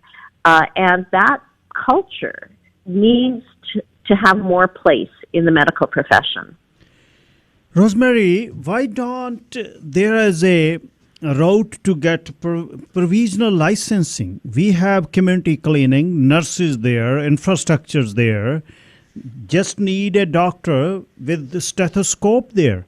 And why don't they prescribe a normal medicine of a flu or dressing a wound, and they don't have to go to local emergency? Is there any possibility for provisional license for this Canadian medical IMGs? The college will only give a provisional license to somebody who, one, is already a physician and has gone through their training, whether in their home country if they're an immigrant, or if they're a Canadian studying abroad. Many Canadians never come home. I mean, the number of Canadians who studied abroad who end up back in Canada is minuscule. They don't keep statistics on that, but the ones who train in the U.S., I was told by Health Match BC and by Health Canada that only between 5 to 20% of those who train after they finish medical school, because there's no place for them in Canada or very little place, they go to the United States, and only 5 to 20% return. And that's hundreds go there every year, Canadians who studied abroad. So there's a huge resource. There is no shortage of qualified people. What is lacking is political will to license them. So they can't be licensed provisionally unless they've already trained. But some have trained in the country in which they went to. So by trained I mean where they've worked as resident physicians, and in different countries it's called different things, but where they've got the practical experience of working as resident physicians. But there's a practice-ready assessment for immigrant physicians where all they have to do is go through a 12-week of assessment. And bingo, you've got a person ready for licensing, ready to practice. That's 3 months, a 3-month assessment, and you can have literally across Canada thousands of doctors licensed in no time. Okay, let me put a simple template, because parents are listening. They are ready to send their kids for American schools based in Caribbean, and after 2 years of study there, they come for residency back in US. Once they get in US, complete their residency in US, are they allowed to come in US? Are they allowed to come in Canada, or still they consider that IMGs? They're still considered IMGs, but they are entitled to return. They don't have to do their residency training over again. Okay. What they have to do is, if they don't even have to, they only have to write exams that they consul exams that they would national exams, which they would have, which they would be okay. The hard part is if the person is a specialist, the certification exams are very difficult to pass and unfair. The rules to pass the certification exams of Canada, of the Royal College of Physicians and Surgeons, is very, very difficult. And the reason for that is that people who train in Canada have the past exams to study from. And there's a lot of Canadian content or stuff that is, the questions are from year to year. Yes. People who are studied in the U.S. or trained in the U.S. do not have access to those exams. And we are currently fighting with the Royal College of Physicians and Surgeons, saying it's not fair. If people who train in Canada can have passed exams, so should people who trained in the U.S. or other countries. That's only fair. So that's another barrier that is put up to returning home if you are a specialist. The barriers have been brought down for family medicine. Okay. If you train in the U.S., yes. the barriers have not been brought down if you have trained as a specialist. So Canadian taxpayers' kids who don't get local med school, they went to Caribbean, spent $200,000, and we need those kids back to serve our community. But they end up in U.S. They don't get back here. Most of them, they settle down in U.S. there. So many of our relatives, they got married with the doctors there. They started their life in South there. They don't come back here because these barriers. That is correct. There are hundreds that go every year, and there are currently literally thousands of Canadians who have trained in the U.S., who are living and working in the U.S., highly qualified. There are some excellent, actually, we can be proud of the accomplishments of our Canadians who studied medicine abroad. Many of them are highly accomplished and recognized as such in the United States where they practice. So how about if they go to Europe or Australia or New Zealand? What are those guidelines? If they go to Australia or Ireland or England, Scotland, they, again, in family medicine, they have a relatively decent path to return home. But there's still barriers. So to give you a specific example, we have a Canadian who studied abroad in Australia. He worked in Australia for about 3 years, fully licensed. He did 7 years of training. He then did, a total of 7 years. Yes. He worked fully licensed for 3 years, and he wanted to come home to British Columbia. And because his training wasn't in the BC says, well, you need your training must have 3 years of gynecology, for example, 3 years of surgery, 3 years of this, 3 years of, 3 weeks, yes. 3 weeks of this, 3 weeks of that. And in Australia, they group those things together. So instead of having 3 weeks of each, they may have 9 or 12 weeks of all of them together. Okay. And BC said, no, that's not good enough training. That doesn't meet our way. So he then appealed and said, this is unfair. I've got the training. It's just not, 3 weeks, 3 weeks, 3 weeks. It's 12 weeks of all of these combined. He was not allowed to come home to BC. And so he then just gave up and went to Ontario. So he's working as a family physician in Ontario right now, because BC wouldn't let him back in because of these things. So there are all these teeny little even when it looks on the surface like it's easy, there's these little technicalities that prevent our children from coming home. So is there some simple guidelines in other provinces than BC? There are, they are less regimented. So in Ontario or New Brunswick, or Nova Scotia, this same person, the fact that he did 12 weeks of 3 disciplines instead of 3 individual weeks of each was acceptable in those other provinces, not acceptable in British Columbia. So even their news broke last month where our capital region is running out of doctors. Our interior is running out of doctors. There's no one who wants to live there because they don't allow them.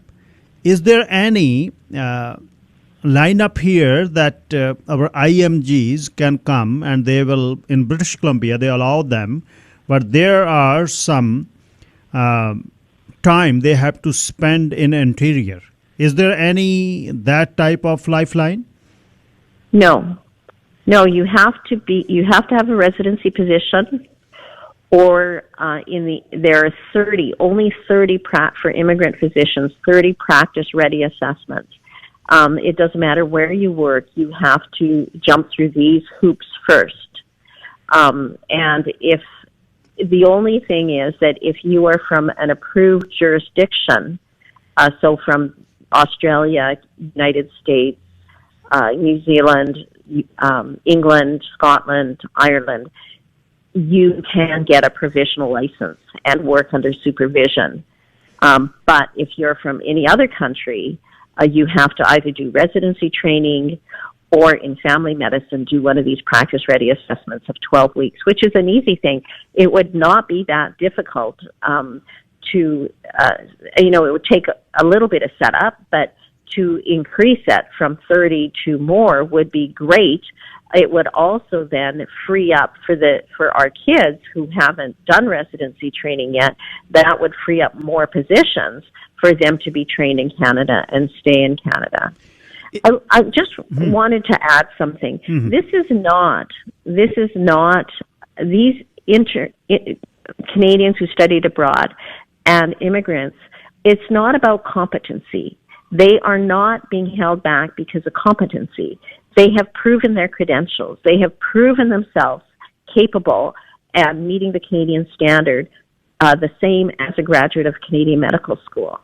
There are thousands ready to jump in and work as junior yes. physicians, as resident physicians, or to go through this assessment.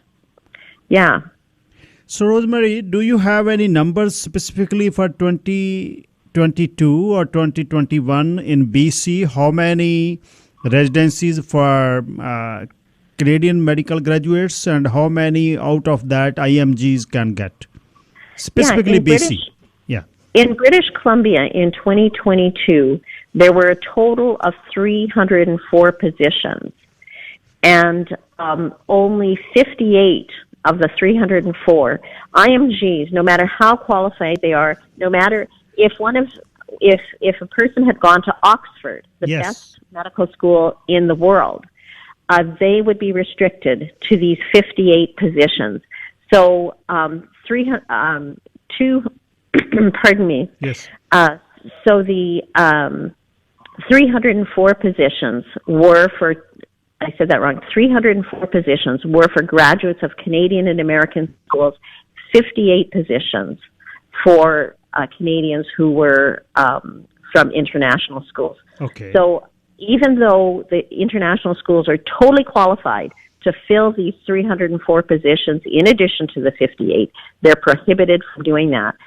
And the only reason is because they are international medical graduates. Not that they're not qualified. They have to prove their qualifications to a higher standard than a graduate of a Canadian medical school.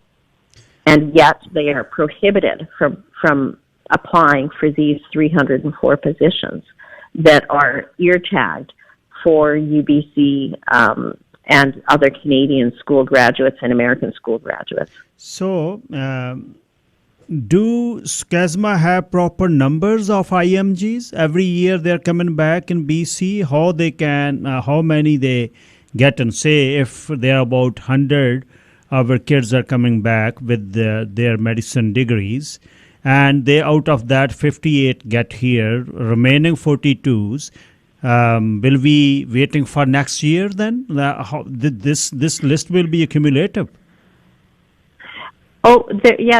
We don't have exact numbers of how many are from BC. Mm-hmm. We know that of the IMGs, and that's Canadians who studied abroad and immigrant physicians, and the government, CARMS, which is the organization that runs, matches up positions and graduates. They used to distinguish between Canadians who studied abroad and immigrant physicians, but as of 2015, they stopped doing that because it caused some political problems. Yes. And so what they now report is how many people were not how many IMGs were not matched. And in 2022, there were over 1,300 IMGs that were not matched. Oh, so 1,300 IMGs qualified as any graduate of a Canadian medical school. They were not given positions to train so that they could start working. And I just want to say about resident physicians. Yes. Resident physicians are physicians. When you go to the hospital or I go to the hospital, the workhorses of the hospitals are resident physicians. It's when they get into something complicated that then they have to go to somebody who is fully licensed and get some advice. Yes. But they are practicing medicine. So if you put in place resident physicians, if you fund more resident physician positions, we will immediately have an improvement of access to healthcare. Yes. And in, even not hospitals, we have community clinics. They can get in those or IMGs there. It's so astonished. This number 1,300 IMGs in a year. They don't get their position in the residency, and about same numbers are coming next year if we anticipated that. Yep, that's for Canada. 1,300 were turned away for Canada, and we don't know how many in British Columbia, but we know from past years before BC put in a stop where they limited the number of IMGs who could apply to 300. Yes. But before that, 1,000 IMGs were applying every year for BC positions that were fully qualified to work the same as graduates of Canadian medical schools. Rosemary, thank you for your best efforts to fighting for all these other kids. They can be from any community, and your tremendous efforts, and you're not surrendering. You wanted to achieve it. I will be your partner, and we will be doing it together, and our community will be there. This is the matter of time. And in next election, whether it's provincial or federal, this will be on our top list, top list. We are going to put it, and we will get this sorted out soon. And thank you again. Best efforts. Next Wednesday, we will do another show on it. Thank you very much. I really appreciate your community becoming involved in this, because if they go to their politicians and say this is an important issue, it will make a difference. Thank you so much. Thank Enjoy your time. We will talk next Wednesday. Thank you. Bye. Bye-bye. Rosemary Pollock, SOCASMA ji website, SOCASMA, Society of Canadians Studying Medical Abroad, retired lawyer ने ਕੁਛ ਬੰਦੇ ਹੁੰਦੇ ਨੇ ਉਹ ਆਪ ਅੱਧਾ ਸਮਾਂ ਘੁੰਮਦੇ ਨੇ, ਰਿਟਾਇਰਡ ਨੇ, ਪਰ ਇਹਨਾਂ ਬੱਚਿਆਂ ਲਈ ਉਹ ਬਹੁਤ ਕੰਮ ਕਰਦੇ ਆ। ਜੇ ਤੁਸੀਂ ਉਹਨਾਂ ਦੀ ਵੈਬਸਾਈਟ 'ਤੇ ਜਾਵੋ, ਦੇਖੋ ਕਿ ਯਾਰ ਇੰਨਾ ਸਮਾਂ ਪਾ ਕੇ ਕਿਸੇ ਤੋਂ ਕੁਛ ਨਹੀਂ ਮੰਗਦੇ, ਕਿਸੇ ਤੋਂ ਕੋਈ ਪੈਸਾ ਨਹੀਂ ਇਕੱਠਾ ਕਰਦੇ, ਕਿਸੇ ਤੋਂ ਕੁਝ ਨਹੀਂ ਲੈਂਦੇ, ਪਰ ਕੋਸ਼ਿਸ਼ ਕਰ ਰਹੇ ਨੇ। ਜਾਂ ਇਹ ਬੱਚੇ ਐਤਕੀ 1,300 ਜਵਾਕ ਜਿਨ੍ਹਾਂ 'ਤੇ $2 ਲੱਖ ਲਾ ਕੇ ਅਸੀਂ ਡਾਕਟਰ ਬਣਾਉਣ 'ਤੇ ਲੱਗੇ ਹਾਂ, 1,300 ਜਵਾਕ ਸਾਡਾ ਇੱਥੇ ਦਾ ਜੰਪਲ ਹੋ ਸਕਦਾ, ਉਹਦੇ ਵਿੱਚੋਂ ਬਹੁਤ ਹੋਣ, ਅਤੇ ਉਹਨਾਂ ਨੇ ਜਦ ਮੁੜ ਕੇ ਆਉਣਾ, ਉਹਨਾਂ ਨੂੰ ਰੈਜ਼ੀਡੈਂਸੀ ਦੇ ਵਿੱਚ ਸੀਟ ਨਹੀਂ ਮਿਲਣੀ। 304 ਦੇ ਵਿੱਚੋਂ 58 ਨੂੰ ਸਿਰਫ ਇਸ ਵਾਰ ਮਿਲਣੀ ਹੈ BC ਦੇ ਵਿੱਚ।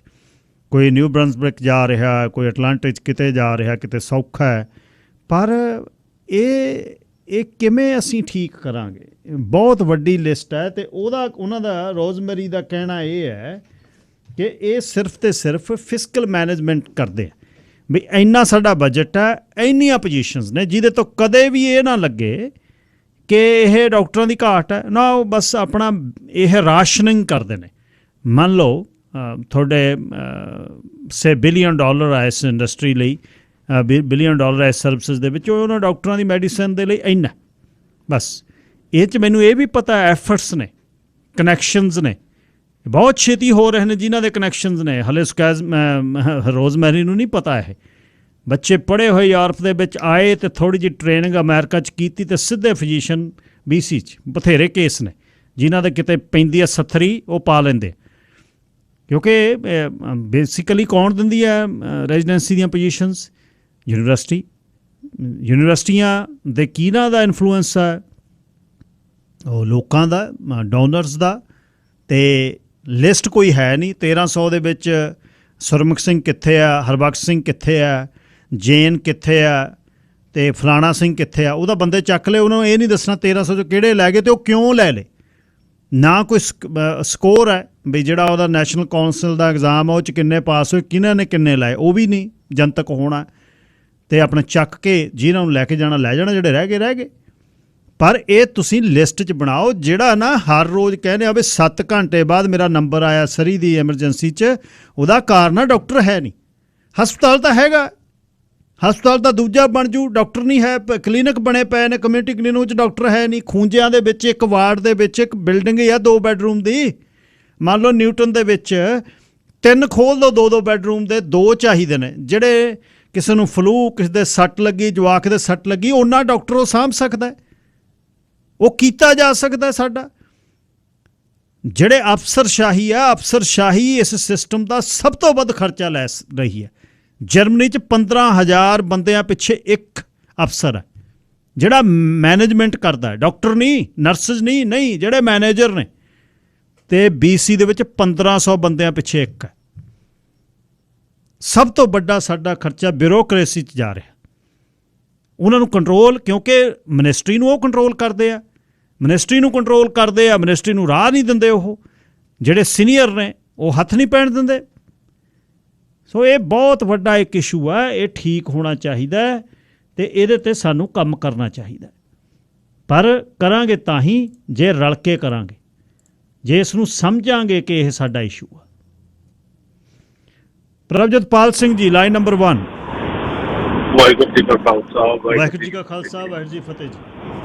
ਹਾਂਜੀ ਭਾਈ ਸਾਹਿਬ, ਧੰਨਵਾਦ ਜਿਹੜਾ ਤੁਸੀਂ ਦੂਜਾ ਲੈ ਕੇ ਆਉਂਦੇ ਹੈਗੇ ਆ ਇਹ ਬੀਬੀ ਨੂੰ, ਜਿਹੜਾ ਇਹ ਡਾਕਟਰਾਂ ਦੇ ਬਾਰੇ ਗੱਲ ਕਰਦੀ। ਦੇਖੋ, ਜੇ ਤਾਂ ਡਾਕਟਰ ਤੇ ਇੱਥੇ ਅਲਬਰਟਾ ਚੱਲ ਜਾਈਏ, ਤੁਹਾਡੇ ਇੱਥੇ BC 'ਚ ਚੱਲ ਜਾਈਏ, ਤਾਂ ਕੋਈ ਤੁਹਾਡੀ ਫਾਈਲ ਪੜ੍ਹਨ ਨੂੰ ਤਿਆਰ ਨਹੀਂ, ਕਹਿੰਦੇ ਅਸੀਂ ਨਵੇਂ ਪੇਸ਼ੈਂਟ ਨਹੀਂ ਲੈਂਦੇ।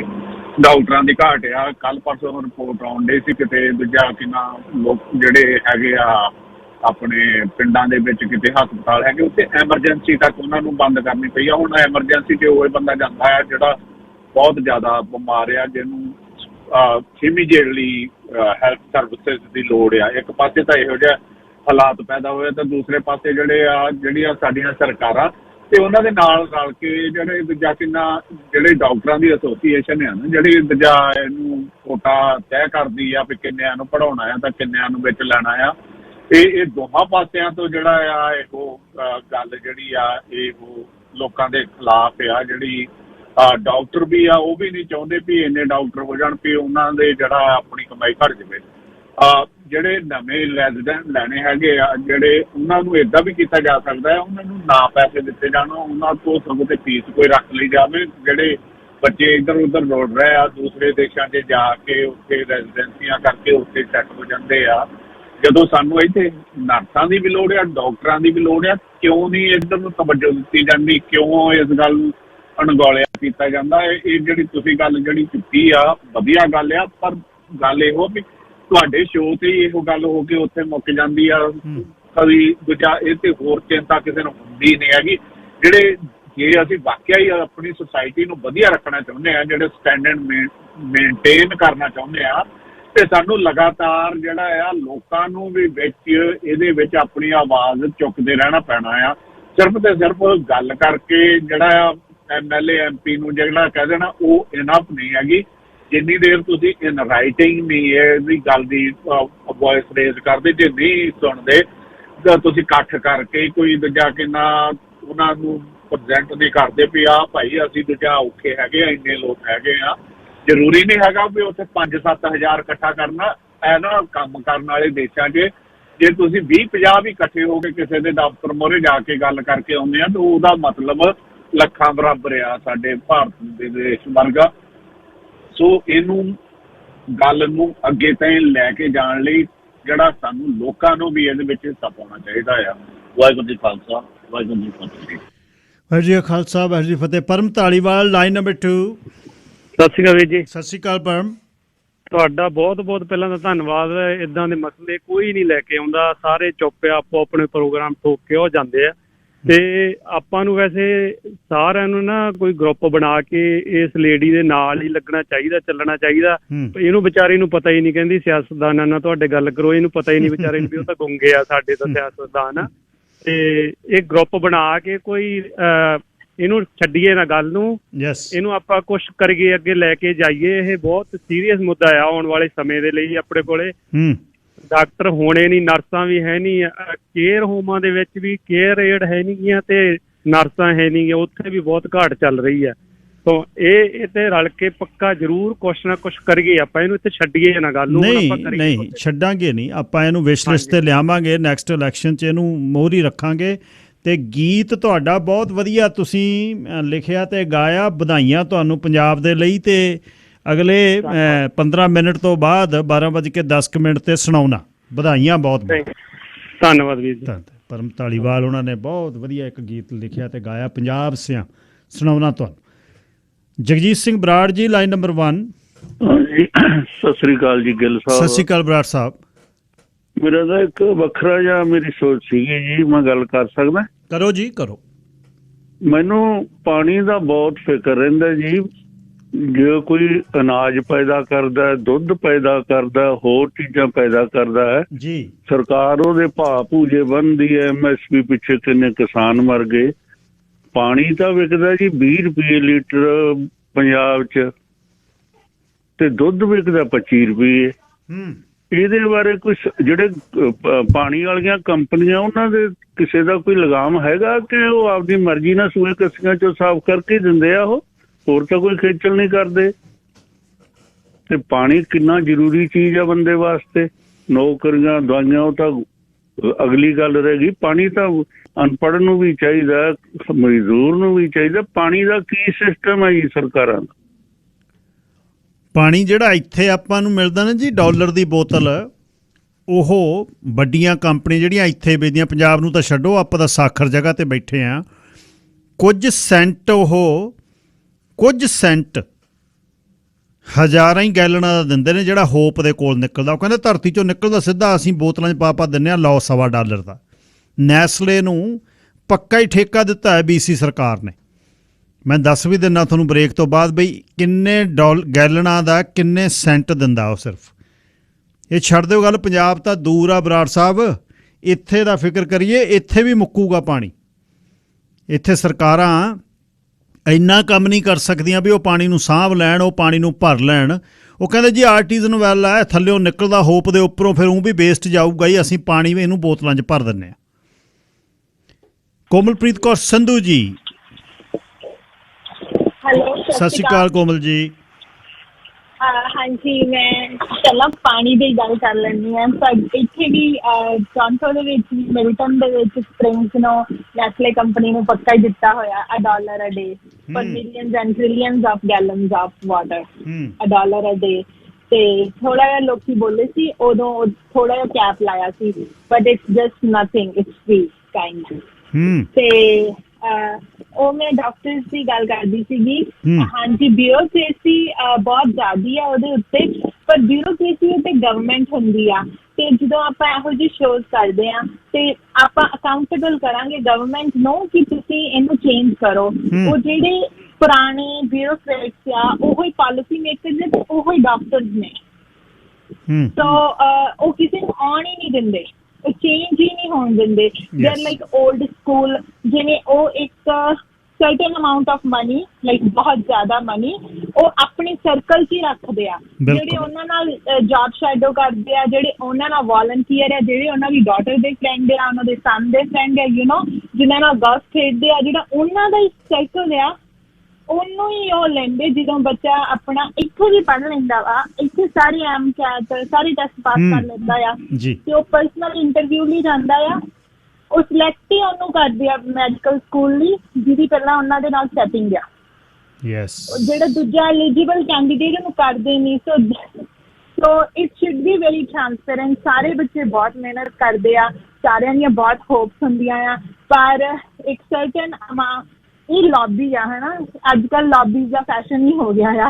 ਇੱਕ ਕਾਰਪੋਰੇਟਸ ਹੋ ਗਈਆਂ ਆ, ਇੱਕ ਹਰ ਕਿਸੇ ਨੇ ਆਪਣੀ ਲੌਬੀ ਬਣਾ ਲਈ ਆ, ਉਹਦੇ ਵਿੱਚ ਦੂਜਾ ਬੰਦਾ ਵੜਨ ਹੀ ਨਹੀਂ ਦਿੰਦੇ। ਤੇ ਫਿਰ ਆਈ ਡੋਂਟ ਨੋ ਹੁਣ ਇਸ ਤੋਂ ਬਾਅਦ ਕੈਨੇਡਾ ਤੋਂ ਬਾਅਦ ਆਪਾਂ ਕਿੱਥੇ ਜਾਣਾ ਮਾਰਸ ਮੋਚ ਤੇ। ਜੀ thank you. Let's make this beautiful. Thank you no problem. Thank you. BC ਦੇ ਵਿੱਚ ਨੈਸਲੇ ਜਿਹੜੀ ਹੋਪ ਦੇ ਕੋਲੋਂ ਪਾਣੀ ਭਰਦੀ ਹੈ, $2.25 10 ਲੱਖ ਲੀਟਰ ਦਾ ਪੇ ਕਰਦੀ ਹੈ ਸਰਕਾਰ ਨੂੰ। 10 lakh litre, million litre of water, $2.25 lakh. So 1 litre the bottle ਜਿਹੜੀ ਪਾਣੀ ਦੀ ਆ, ਮੈਨੂੰ ਲੱਗਦਾ $2.50 ਦੀ ਮਿਲਦੀ ਆ ਆਪਾਂ ਨੂੰ, $1.25 ਦੀ ਤਾਂ ਅੱਧਾ ਲੀਟਰ ਦੀ ਮਿਲਦੀ ਹੈ। ਐਸਟੀਮੇਟਡ ਪ੍ਰਾਈਸ ਆ ਜਿਹੜੀ ਸਾਰਾ ਸਾਲ ਨੈਸਲੇ ਪਾਣੀ ਕੱਢਦੀ ਹੈ ਬੋਤਲਾਂ 'ਚ ਪਾ ਕੇ ਤੁਹਾਨੂੰ ਵੇਚਦੀ ਆ, ਅਤੇ ਅਸੀਂ ਟੌਰ ਨਾਲ ਲੈ ਕੇ ਆਉਂਦੇ ਗੈਸ ਸਟੇਸ਼ਨਾਂ ਤੋਂ। ਸਾਰੇ ਸਾਲ ਦਾ ਜਿਹੜਾ ਐਸਟੀਮੇਟ ਆ $650 BC ਸਰਕਾਰ ਨੂੰ ਦਿੰਦੀ ਆ ਨੈਸਲੇ, ਸਾਰਾ ਸਾਲ ਪਾਣੀ ਕੱਢ ਕੇ ਹੋਪ ਦੇ ਕੋਲ। ਜਿਵੇਂ $1 ਡੇ ਕੋਮਲਪ੍ਰੀਤ ਹੋਣੀ ਕਹਿ ਗਏ ਨੇ, ਉੱਥੇ ਤਾਂ $365। ਔਰ ਨੈਸਲੇ ਨੇ ਦੁਨੀਆ ਦੇ ਵਿੱਚ ਪਾਣੀ ਬੋਟਲ ਕਰਨ ਦਾ ਠੇਕਾ ਲਿਆ ਹੈ। ਵਧੀਆ ਪਾਣੀ ਜਿਹੜਾ ਨਿਕਲ ਰਿਹਾ, ਜੇ ਤੁਸੀਂ ਇਹਦੀ ਗੱਲ ਕਰੋ ਪਤਾ ਕੀ ਕਹਿੰਦੇ ਨੇ, ਉਹ ਕਹਿੰਦੇ ਇਹ ਤਾਂ ਆਰਟੀਜ਼ਨ ਵੈਲ ਹੈ, ਥੱਲਿਓਂ ਜਾ ਰਿਹਾ ਪਾਣੀ ਅਤੇ ਉਹਨੂੰ ਉਹ ਸਾਂਭ ਕੇ ਅੱਜ ਦੀ ਕਹਾਣੀ ਬਾਈ ਜੱਗੀ ਕੁੱਸੇ ਦੀ। ਕੁਦਰਤ ਬੱਸ ਅੱਡੇ ਤੋਂ ਉਤਰ ਕੇ ਜੋਗਾ ਘਰ ਦੀ ਜਗ੍ਹਾ ਖੇਤ ਨੂੰ ਚਲ ਗਿਆ। ਜੋਗੇ ਦਾ ਸੀਰੀ ਗੇਜਾ ਪੱਠੇ ਵੱਢਦਾ ਸੀ। ਜਾ ਆਇਆ ਬਾਈ, ਗੇਜੇ ਨੇ ਕਿਹਾ। ਹਾਂ ਜਾ ਆਇਆ। ਮਿਹਨਤ ਪੱਲੇ ਪਈ ਕਿ ਨਹੀਂ? ਜਿੰਨੀ ਉਮੀਦ ਤੀ ਓਨੀ ਤਾਂ ਨਹੀਂ ਪਈ। ਬਰਸੀਨ ਦਾ ਰੁੱਗ ਸੁੱਟਦਿਆਂ ਜੋਗਿਆਂ ਨੇ ਬਾਂਹ ਨਾਲ ਮੱਥਾ ਪੂੰਝਿਆ, ਪੱਲੀ 'ਚ ਬਰਸੀਨ ਪਾਉਣ ਲੱਗ ਗਿਆ। ਚੱਲ ਜਾਂਦੇ ਚੋਰ ਦੀ ਤੜਾਗੀ ਸੀ, ਹਾੜੀ ਤੱਕ ਤਾਂ ਚੱਲੂ ਕੰਮ, ਹਾੜੀ ਤੱਕ ਜਾਨ ਸੌਖੀ ਰਹੂ, ਅੱਗੇ ਰੱਬ ਰੱਖ। ਬਸ ਇਹਨਾਂ ਦੇ ਨਾਲ ਹੀ ਜ਼ਿੰਦਗੀ ਆ, ਆੜਤੀਆਂ ਬਿਨਾਂ ਕਾਹਦਾ ਹੈ, ਕਾਹਨੂੰ ਕਲਪੀ ਜਾਂਦਾ ਹੈ, ਫਿਕਰ ਨਾ ਕਰ। ਪੱਠੇ ਵੱਢ, ਹੱਥ ਨੇ ਕੁੱਟ ਲਾ ਕੇ ਜਾੜ ਕਰਾਰੀ ਕਰਦੇ ਆ। ਗੇਜੇ ਨੇ ਉਹਨੂੰ ਠੰਡਾ ਕੀਤਾ। ਰਾਤ 8 ਸੀਸੀਆਂ ਕੱਢ ਲੀਆਂ ਮੈਂ। ਉਹ ਬੱਲੇ ਸ਼ੇਰ ਦੇ, ਬਹੁਤ ਉੱਚੀ ਜੋਗੇ ਨੇ ਕਿਹਾ। ਬਾਹਲਾ ਹੀ ਤੱਤਾ ਨਿਕਲਿਆ। ਜਦ ਕਰਨਾ ਹੋਵੇ ਕੰਮ ਫਿਰ ਤਾਂ ਇਉਂ ਹੀ ਕਦੇ। ਤੂੰ ਮੈਨੂੰ ਦੱਸਿਆ ਨਹੀਂ, ਦੱਸਣਾ ਕੀ ਸੀ? ਲੈ ਤੈਨੂੰ ਇੱਕ ਹੋਰ ਗੇਜਾ ਗੱਲ ਸੁਣਾਵਾਂ। ਆੜਤੀਆਂ ਦੇ ਨਾ ਅੱਜ ਜਿਹੜਾ ਘੋਰਨਾ ਜਿਹਾ ਬਣਾਇਆ ਹੁੰਦਾ ਹੈ, ਮੈਨੂੰ ਹਾਜਤ ਹੋਈ, ਉੱਥੇ ਮੈਂ ਸ਼ਰਲਾ ਗਜਾਉਣ ਚਲੇ ਗਿਆ। ਇਹ ਉਹਨੂੰ ਕੀ ਕਹਿੰਦੇ ਆ ਟੈਂਕੇ ਨਾਲ? ਟੋਇਲਟ ਕਹਿੰਦੇ ਆ, ਟੋਇਲਟ। ਅੰਦਰ ਸਾਲਿਆਂ ਦਾ ਬਾਲਟੀ ਜਿੱਡਾ ਜੱਗ ਰੱਖਿਆ ਹੈ। ਮੈਂ ਕਿਹਾ ਓਏ ਹੱਥ ਧੋਣੇ ਨੇ ਕਿ ਮੱਝ ਨਲਾਉਣੇ ਹੋ ਅੰਦਰ? ਬਾਹਰ ਨਿਕਲ ਕੇ ਮੈਂ ਕਿਹਾ ਲਾ ਐਡਾ ਜੱਗ ਰੱਖਿਆ। ਉਹ ਕਹਿੰਦਾ ਤੁਹਾਨੂੰ ਕੀ ਪਤਾ ਜੱਟਾਂ ਨੂੰ ਸਫਾਈ ਕਿਵੇਂ ਹੁੰਦੀ ਹੈ? ਉਹ ਮੈਂ ਕਿਹਾ ਸਾਨੂੰ ਪਤਾ ਹੈ ਸਾਰਾ ਕੁਛ, ਤੁਹਾਨੂੰ ਹੀ ਨਹੀਂ ਪਤਾ। ਅਸੀਂ ਤਾਂ ਸੁੱਕ ਮਾਂਜ ਵੀ ਕਰ ਲੈਂਦੇ ਹਾਂ, ਖੂਹ ਖਾਤੇ ਇੱਧਰ ਉੱਧਰ ਗਏ ਹੋਏ, ਬਾਹਲਾ ਹੀ ਕੰਮ ਅਸੀਂ ਸਿੱਧਾ ਰੱਖਦੇ ਹਾਂ। ਮੈਂ ਕਹਿ ਕੇ ਕਹਿੰਦਾ ਅੰਦਰ ਕਹਿੰਦਾ ਉਹ ਤੁਹਾਡੇ ਨਾਲ ਕੀ ਗੱਲ ਕਰਨੀ ਹੈ, ਦੰਦਈਆਂ ਜਿਹੀਆਂ ਕੱਢੇ। ਗੂਠਾ ਦੱਸ ਕਿੱਥੇ ਲਵਾਇਆ? ਬਸ ਗੂਠੇ ਦੇ ਉੱਪਰ ਨਹੀਂ ਪੜ੍ਹਨ ਦਿੰਦਾ, ਪਰ ਲਿਖਦਾ ਕੀ ਹੈ ਇਹ ਉਹਨੂੰ ਹੀ ਪਤਾ। ਚਾਚਾ ਤੈਨੂੰ ਘਰੇ ਸੱਦੀ ਦਾ ਮੁੰਡੇ ਨੇ, ਗੁਆਂਢੀਆਂ ਦੇ ਨੇ ਆ ਕੇ ਕਹਿੰਦਾ ਕਿਉਂ ਮੱਝ ਖੁੱਲ੍ਹ ਗਈ ਕੋਈ? ਗੇਜੇ ਨੇ ਝੇੜ ਕੀਤੀ। ਸੰਗਾਊ ਜਿਹਾ ਮੁੰਡਾ ਦੰਦੀਆਂ ਕੱਢ ਕੇ ਪੈਰਾਂ ਦੇ ਨਾਲ ਲੀਕ ਜੀ ਕੱਢਣ ਲੱਗ ਗਿਆ। ਤੇਰੀ ਮਾਂ ਨੇ ਤਾਂ ਨਹੀਂ ਭਤੀਜ ਬੁਲਾਇਆ ਕਿਤੇ? ਜੋਗੇ ਨੇ ਗੁੱਜੀ ਟਿੱਚਰ ਕੀਤੀ। ਨਹੀਂ, ਜਵਾਕ ਨੇ ਕਿਹਾ ਤੇਰੀ ਬੇਬੇ ਦੀ ਬਿੱਲੀ ਅੱਖ ਬੰਦੇ ਦੇ ਭੂਰੀ ਕੀੜੀ ਵਾਂਗੂ ਲੜਦੀ ਐ। ਫੇਰ ਕਿਹਾ। ਮੁੰਡਾ ਮੁੜ ਕੇ ਹੱਸ ਕੇ ਨੀਵੀਂ ਪਾ ਗਿਆ। ਹੋਰ ਕਿਹਨੇ ਬੁਲਾਇਆ ਫਿਰ? ਤੁਹਾਡੇ ਘਰੇ ਕੋਈ ਵਿਚੋਲਾ ਆਇਆ, ਬੇਬੇ ਨੇ ਸੱਦਿਆ। ਉਹ ਬੱਲੇ ਤੇਰੇ ਮੂੰਹ 'ਚ ਕਿਉਂ ਸ਼ੱਕਰ ਪੁੱਤ? ਗੇਜੇ ਨੇ ਦਾਤੀ ਛੱਡਤੀ। ਕਿਸ਼ਤਾਂ 'ਚ ਗੱਲਾਂ ਦੱਸਦਾ ਖਸਮਾਂ ਨੂੰ ਖਾਣਿਆ, ਪਹਿਲਾਂ ਨਹੀਂ ਦੱਸੀ। ਚੱਲ ਆਉਣੇ ਆ, ਨਾਲੇ ਆ ਕੇ ਤੇਰਾ ਮੂੰਹ ਮਿੱਠਾ ਕਰਾਉਣੇ ਆ। ਜਿਉਂਦਾ ਰਹਿਓ ਜੂਣ ਜੋਕਰੇ, ਆਪਣੀ ਮਾਂ ਨੂੰ ਕਹੀਂ ਦਿਓਰ ਤੇ ਸੁਰਮਾ ਪਾਉਣ ਵਾਸਤੇ ਤਿਆਰ ਹੈ, ਕਲਕੱਤੇ ਪੱਖੀ ਦਿੱਲੀੋਂ ਸੁਰਮੇਦਾਨੀ ਲਿਆ ਕੇ ਦੇਵਾਂਗੇ। ਬਹੁਤ ਜੋਗਾ ਤੇਜ਼ ਬੋਲਿਆ। ਨਾਲੇ ਸਵਾ ਕੇ ਦਿਆਂਗੇ ਫੁੱਲਾਂ ਵਾਲਾ ਗਰਾਰਾ, ਦੇਖੀ ਫਿਰ ਚੱਪਲਾਂ ਨਾਲ ਨਾਚ ਕਰਿਆ ਕਰੂ, ਪੱਟ ਹੋਣੀ। ਗੇਜੇ ਨੇ ਵੀ ਗੱਲ ਕਹਿਤੀ। ਨਾਚ ਕੀ ਮੋਰਾ ਲੂ ਪਹਿਲਾਂ? ਮੈਂ ਕਿਹਾ ਸੱਪ ਵਾਂਗੂ ਮੇਲੂ, ਜਿਵੇਂ ਅੰਮਾ ਦੇ ਦੇਸ਼ ਜੰਮੀ ਹੁੰਦੀ ਪਰਲੋ ਲਿਆ ਦਿੰਦੀ। ਹੁਣ ਕਿਹੜਾ ਘੱਟ ਹੈ, ਦੇਖਣ ਵਾਲੇ ਦਾ ਕਾਲਜਾ ਕੱਢਦੀ ਹੈ। ਦੋਨਾਂ ਨੇ ਪੋਸਟਮਾਰਟਮ ਕਰਤਾ। ਜਵਾਕ ਸੱਦਣ ਆਇਆ, ਹੱਸਦਾ ਸੰਗਦਾ ਮੁੰਡਾ ਤਾਂ ਲੈ ਜੋਗਿਆ ਅਸੀਂ ਤਾਂ ਜਿਹੜੇ ਠੂਠੇ ਖਾਣਾ ਹੀ ਖਾਣਾ, ਮਿੱਤਰਾ ਆਪਾਂ ਹਮ ਉਮਰਾਂ ਹੈ ਭਾਈਆਂ, ਚਾਹੇ ਮੈਂ ਤੇਰਾ ਸੀਰੀ ਹਾਂ, ਤੂੰ ਤੁਰ ਪਾ ਹੁਣੇ ਲੈ ਕੇ। ਇਉਂ ਕਰ ਤੂੰ ਚੱਲ ਰੇੜਾ ਲੈ ਕੇ, ਮੈਂ ਸੀਸੀਆਂ ਲਿਆਉਣਾ 2 ਕੱਢ ਕੇ, ਦੇਖਦੇ ਹਾਂ ਜਾ ਕੇ। ਘਰੇ ਗਏ ਤਾਂ ਮਹਿੰਗਾ ਸਿਓ ਫੁੱਫੜ ਆਇਆ ਹੋਇਆ। ਤਕੜਾ ਫੁੱਫੜਾ, ਜੋਗੇ ਨੇ ਹੱਥ ਜੋੜ ਕੇ ਕਿਹਾ। ਜਮਾ ਹੀ ਘੋੜੇ ਵਰਗਾ ਤੂੰ ਦੇ, ਗੱਲ ਸਰੀਰ ਕਾਇਮ ਹੈ। ਘਾਣਾ ਵਰਗਾ ਫੁੱਫੜਾ, ਪੂਰਾ ਘਾਣਾ ਵਰਗਾ। ਚਲ ਰੱਬ ਤੁਹਾਨੂੰ ਰਾਜੀ ਰੱਖੇ। ਤੂੰ ਵੀ ਗੇਜਾ ਬੋਲਦਾ ਹੀ ਨਹੀਂ, ਫੁੱਫੜ ਨੇ ਸ਼ਿਕਵਾ ਕੀਤਾ।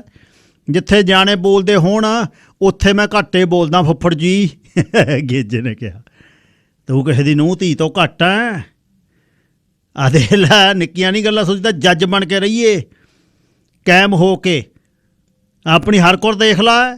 ਮੈਂ ਕੱਲਾ ਸਾਰੇ ਪਿੰਡ ਨੂੰ ਟਿੱਚ ਨਹੀਂ ਸਮਝਦੀ, ਨੱਕ ਤੇ ਮੱਖੀ ਨਹੀਂ ਬਹਿਣ ਦਿੰਦੀ। ਤੇਰੇ ਸਾਹਮਣੇ ਹੈ, ਮੈਂ ਇਹ ਨਾਲ ਆਡਾ ਲਾਈ ਬੈਠਾ ਤੁਹਾਡੇ ਆਉਣ ਕਰਕੇ।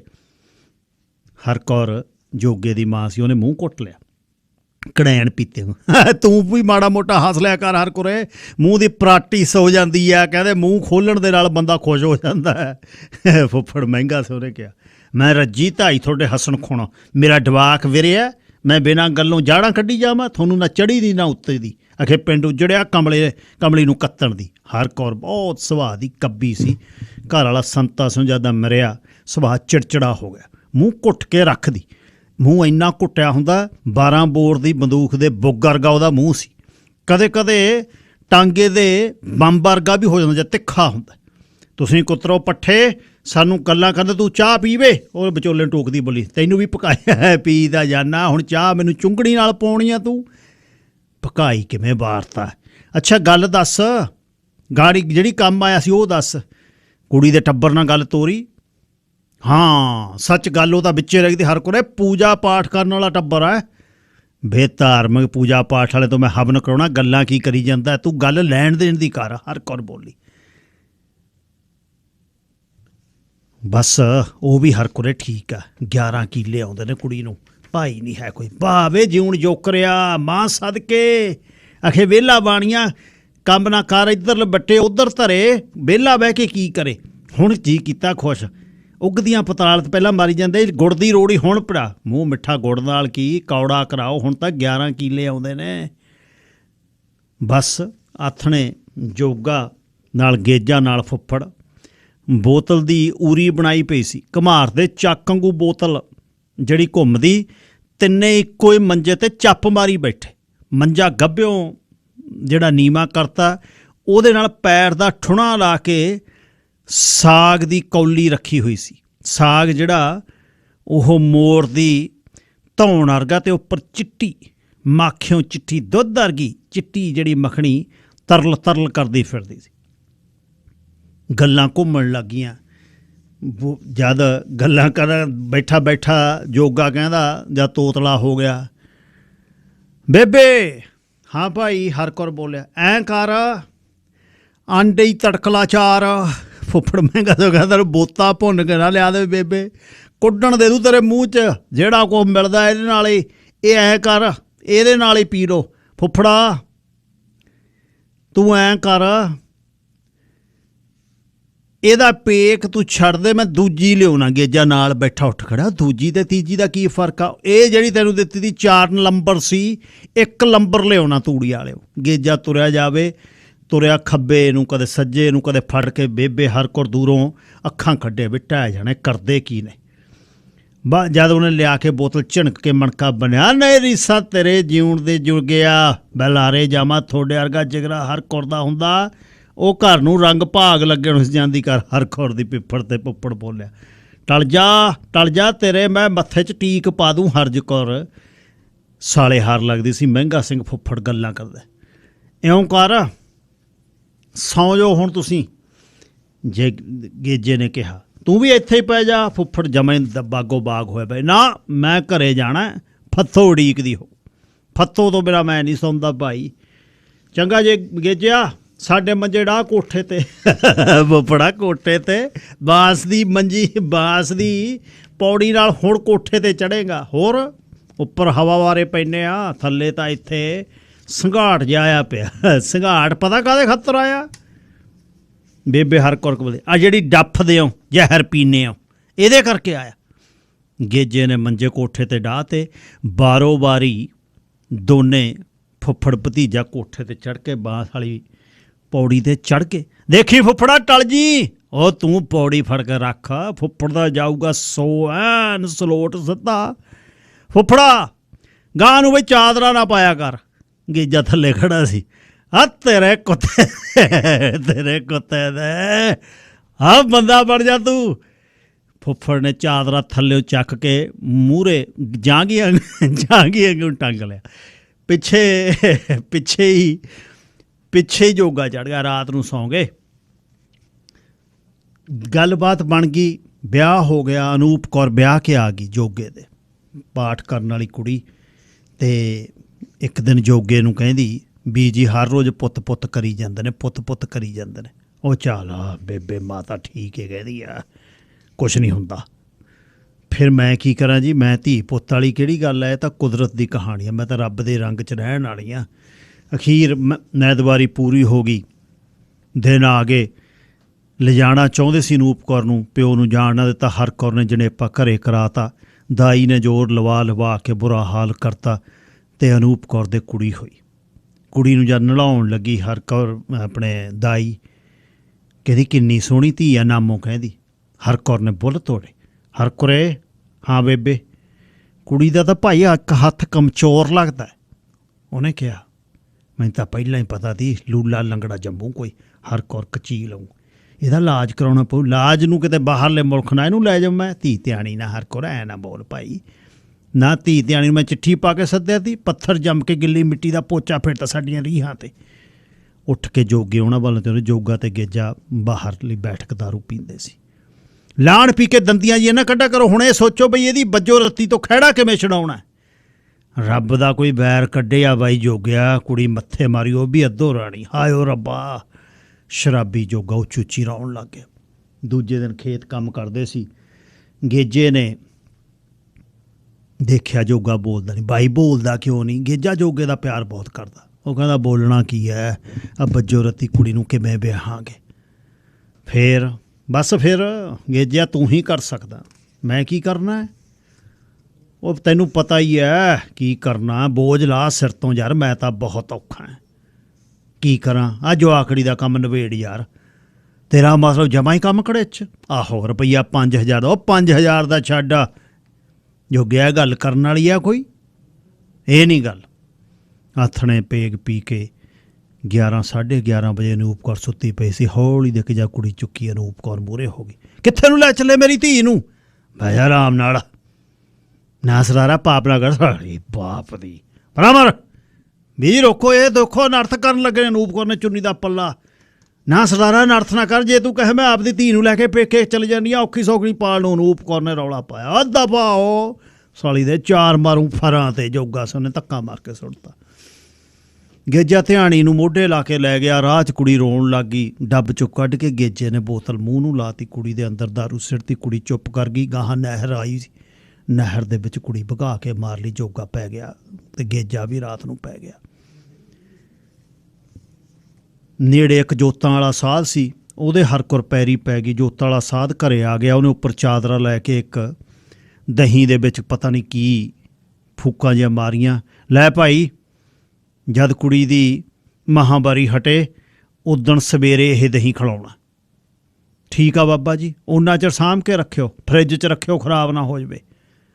ਸਿਰ ਮੱਥੇ ਕਰਕੇ ਅਨੂਪ ਕੌਰ ਨੂੰ ਹਰ ਕੌਰ ਨੇ ਕਿਹਾ, ਅਨੂਪ ਕੌਰ ਮੰਨਣ ਵਾਲੀ ਕਿਤੇ, ਰੱਬ ਨੂੰ ਮੰਨਣ ਵਾਲੀ, ਗੁਰੂਆਂ ਨੂੰ ਮੰਨਣ ਵਾਲੀ। ਉਹਨੂੰ ਪਤਾ ਲੱਗ ਗਿਆ ਪਤਾ ਨਹੀਂ ਕੀ ਖਿਲਾਊ ਕੀ ਬਣਾਊ।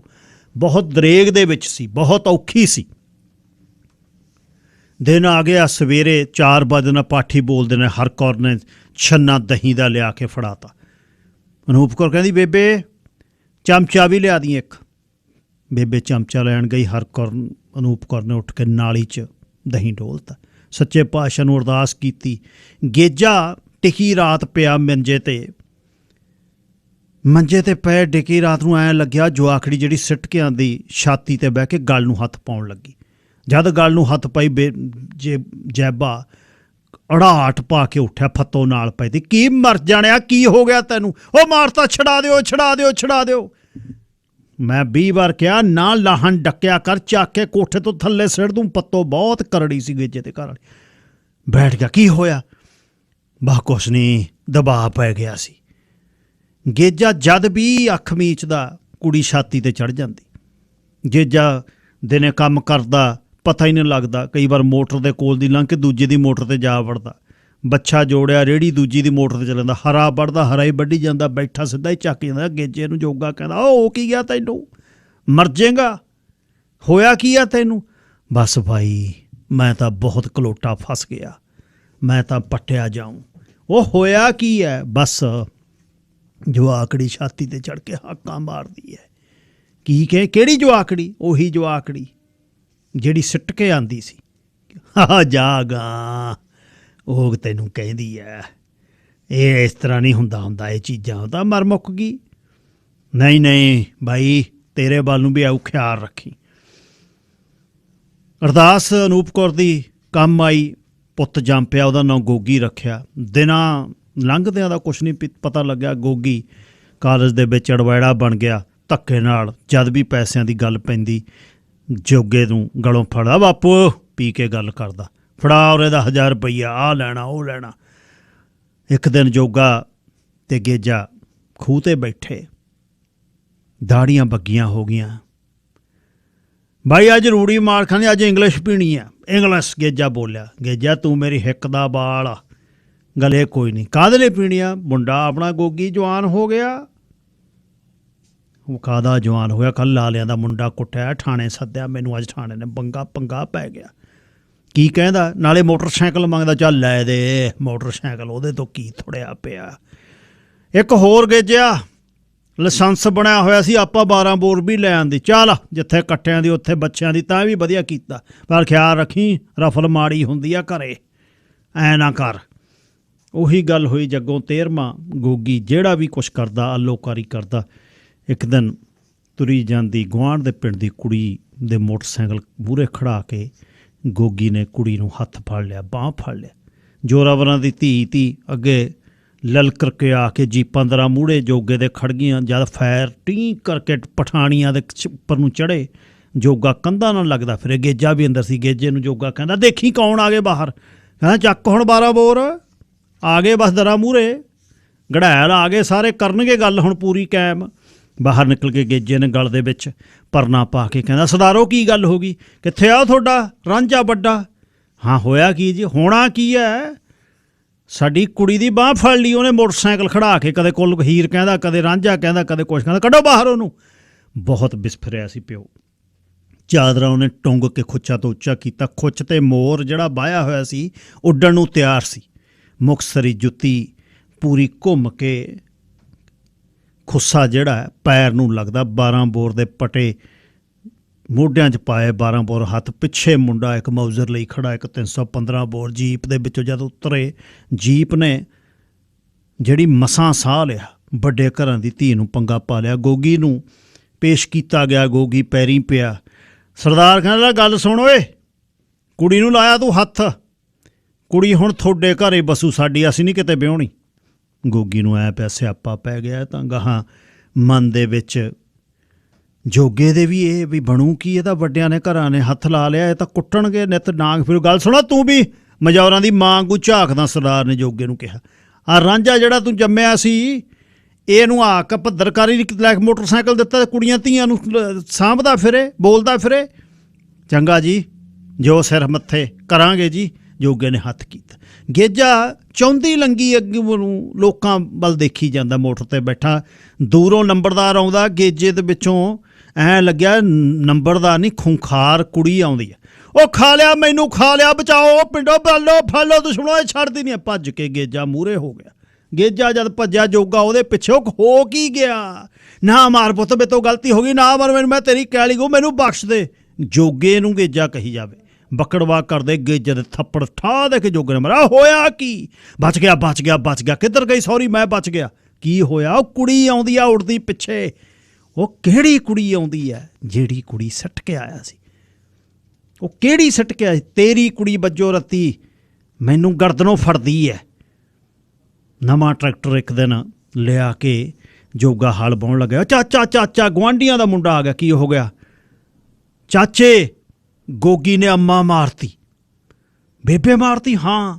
ਕਿਉਂ? ਗੇਜੇ ਦੇ ਸਿਰ ਵਿੱਚ ਬੰਬ ਚੱਲੀ ਜਾਂਦੇ, ਨਾਲ ਹੀ ਗੇਜਾ। ਪਤਾ ਨਹੀਂ ਮੁੰਡਾ ਪੈਰੀ। ਦੋਨਾਂ ਨੇ ਟਰੈਕਟਰ ਭਜਾਇਆ, ਘਰੇ ਆਇਆ, ਹਰਕੌਰ ਮਰੀ ਪਈ। ਅਨੂਪ ਕੌਰ ਕੋਲ ਖੜੀ। ਕੀ ਹੋਇਆ? ਬਾਜੀ ਹੋਣਾ ਕੀ ਹੈ? ਨਸ਼ੇ ਖਾਤਰ ਪੈਸਾ ਮੰਗਦਾ ਸੀ, ਬੇਬੇ ਦੀਆਂ ਬਾਲੀਆਂ ਲਾਉਂਦਾ ਸੀ, ਬੇਬੇ ਨੇ ਪਰਾਂ ਕਰਤਾ, ਬੇਬੇ ਨੂੰ ਧੱਕਾ ਦੇਤਾ, ਆਹ ਪਈ ਆ। ਹਰਕੌਰ ਦਾ ਸੰਸਕਾਰ ਕਰਤਾ। ਜੋਗਾ ਸਿੰਘ ਉੱਠ ਕੇ ਸੰਸਕਾਰ ਤੋਂ ਬਾਅਦ ਬੈਠਕ 'ਚ ਬੈਠਾ, ਗੇਜਾ ਆ ਗਿਆ। ਗੇਜਾ ਬੋਤਲ ਕੱਢ, ਬੇਬੇ ਤਾਂ ਮੇਰੇ ਮਨ ਤੋਂ ਨਹੀਂ ਉਤਰਦੀ, ਮੈਂ ਤਾਂ ਬਹੁਤ ਔਖਾ। ਬੋਤਲ ਦੇ ਮੂੰਹ 'ਚੋਂ ਮੱਕੀ ਦਾ ਗੁੱਲ ਕੱਢਦੇ ਗੇਜੇ ਨੇ ਕਿਹਾ, ਲੈ ਕੀ ਮੰਨੀਏ, ਪੋਤੀ ਨੂੰ ਤਾਈ ਨੇ ਨਹਿਰ 'ਚ ਸੁੱਟਵਾ ਦਿੱਤਾ। ਜਿਹੜੇ ਪੋਤੇ ਦੀ ਖੁਸ਼ੀ ਕਰਦੀ ਉਹ ਪੋਤੇ ਨੇ ਗੱਲ ਗੇਜੇ ਤੋਂ ਪੂਰੀ ਸਮਝ ਨਹੀਂ ਆਉਂਦੀ। ਕੰਜਰ ਨੇ ਬੇਬੇ ਨੂੰ ਮਾਰਿਆ ਕਿਉਂ? ਬਸ ਮਾਰਤਾ। ਰਾਤ ਨੂੰ ਗੇਜਾ ਪਿਆ, ਕੁੜੀ ਫੇਰ ਦਿਖਣ ਲੱਗਾ, ਚੱਲ ਚਾਚਾ ਮੈਂ ਤੈਨੂੰ ਲੈਣ ਆਈ ਹਾਂ, ਤਿਆਰ ਹੋ ਜਾ ਚਾਚਾ, ਕਬੇੜਾ ਨਾ ਕਰ। ਕੁੜੀ ਗੱਲ 'ਚ ਬੋਲੀ, ਗੇਜੇ ਨੇ ਹੰਗਾਰਾ ਨਾ ਭਰਿਆ, ਚਾਚਾ ਮੈਂ ਤੈਨੂੰ ਲੈਣ ਆਈ ਹਾਂ, ਚੱਲ ਮੇਰਾ ਚਾਚਾ ਨਾਲ। ਉਹ ਮਾਰਤਾ ਪਿੰਡੋਂ। ਫੇਰ ਗੇਜੇ ਨੇ ਪਰ, ਉਹ ਬਚਾਓ ਮੈਨੂੰ, ਪੱਟਤਾ ਹੋਏ, ਮੈਂ ਮਰ ਗਿਆ ਹੋਏ। ਰੌਲਾ ਪਾ ਕੇ ਜਦ ਬੋਲਣ ਲੱਗਿਆ, ਗੇਜੇ ਨੇ ਕਮਲਾ ਪਾਇਆ, ਫੌੜੀ ਕਢਾਵਾ, ਸੌਣ ਵੀ ਦਿੰਦਾ ਮੇਰਾ ਭਤੀਜਾ ਨਾ, ਕਿ ਨਿੱਤ ਸੂਲ ਹੁੰਦਾ ਤੇਰੇ ਗੜੀ ਦੇ ਜਾਣਿਆ, ਲਾਣ ਡੱਫ ਲਿਆ ਪੜਛੱਤੀ ਸਿਰ ਤੇ ਚੱਕਦਾ, ਪਲੇਗ ਪੈਣਾ ਮੇਰੇ ਪਿਓ ਦਾ ਖਸਮ। ਹੁਣ ਪੀ ਕੇ ਆਈ ਲਾਹਣ, ਤੇਰੇ ਹਲਕ 'ਚ ਦਊਂ ਤੇਰੇ ਕੁੱਢਣ। ਫੱਤੋਂ ਭੱਜ ਕੇ ਪਈ, ਉਹ ਚੁੱਪ ਕਰ, ਦਾਬਾ ਜਿਹਾ ਪੈ ਗਿਆ, ਸੌ ਜਾ। ਕਸਾਈਆਂ ਦਾ ਜਾਣਾ 100 ਸੁੱਲਿਆਂ ਦੀ ਸਵਾਹ 'ਚ ਜਾਵਾਂ, ਸਾਰੀ ਰਾਤ ਹੜਾਹਟ ਪਾਈ ਜਾਂਦਾ, ਜਿਵੇਂ ਜਿਉ ਬੈਰੀ ਬਣਿਆ ਮੰਨੋ ਦੇ ਜਾਣਾ। ਸਵੇਰੇ ਮੈਂ ਮੱਚਣਾ ਕੰਮ 'ਤੇ ਵੀ ਜਾਣਾ। ਫੱਤੋ ਨੇ ਰਿਕਾਰਡ ਪਤਾ, ਗੁਆਂਢੀਆਂ ਨੂੰ ਪਤਾ ਸੀ ਜੈਬੇ ਨੂੰ ਕੁਛ ਹੁੰਦਾ। ਇੱਕ ਦਿਨ ਗੋਗੀ ਘਰੇ ਬੌੜਿਆ, ਨਸ਼ੇ 'ਚ ਧੁੱਤ। ਬਾਪੂ, ਓ ਬਾਪੂ, ਮੰਜੇ 'ਤੇ ਬੈਠੇ ਜੋਗੇ ਨੇ ਦੇਖਿਆ, ਹਲੇ ਗੱਲਾਂ ਹੀ ਕਰਦਾ ਸੀ। ਗੇਜਾ ਵੀ ਆ ਗਿਆ। ਉਹ ਭਤੀਜ ਕਿਵੇਂ ਆ? ਠੀਕ ਆ ਓਏ,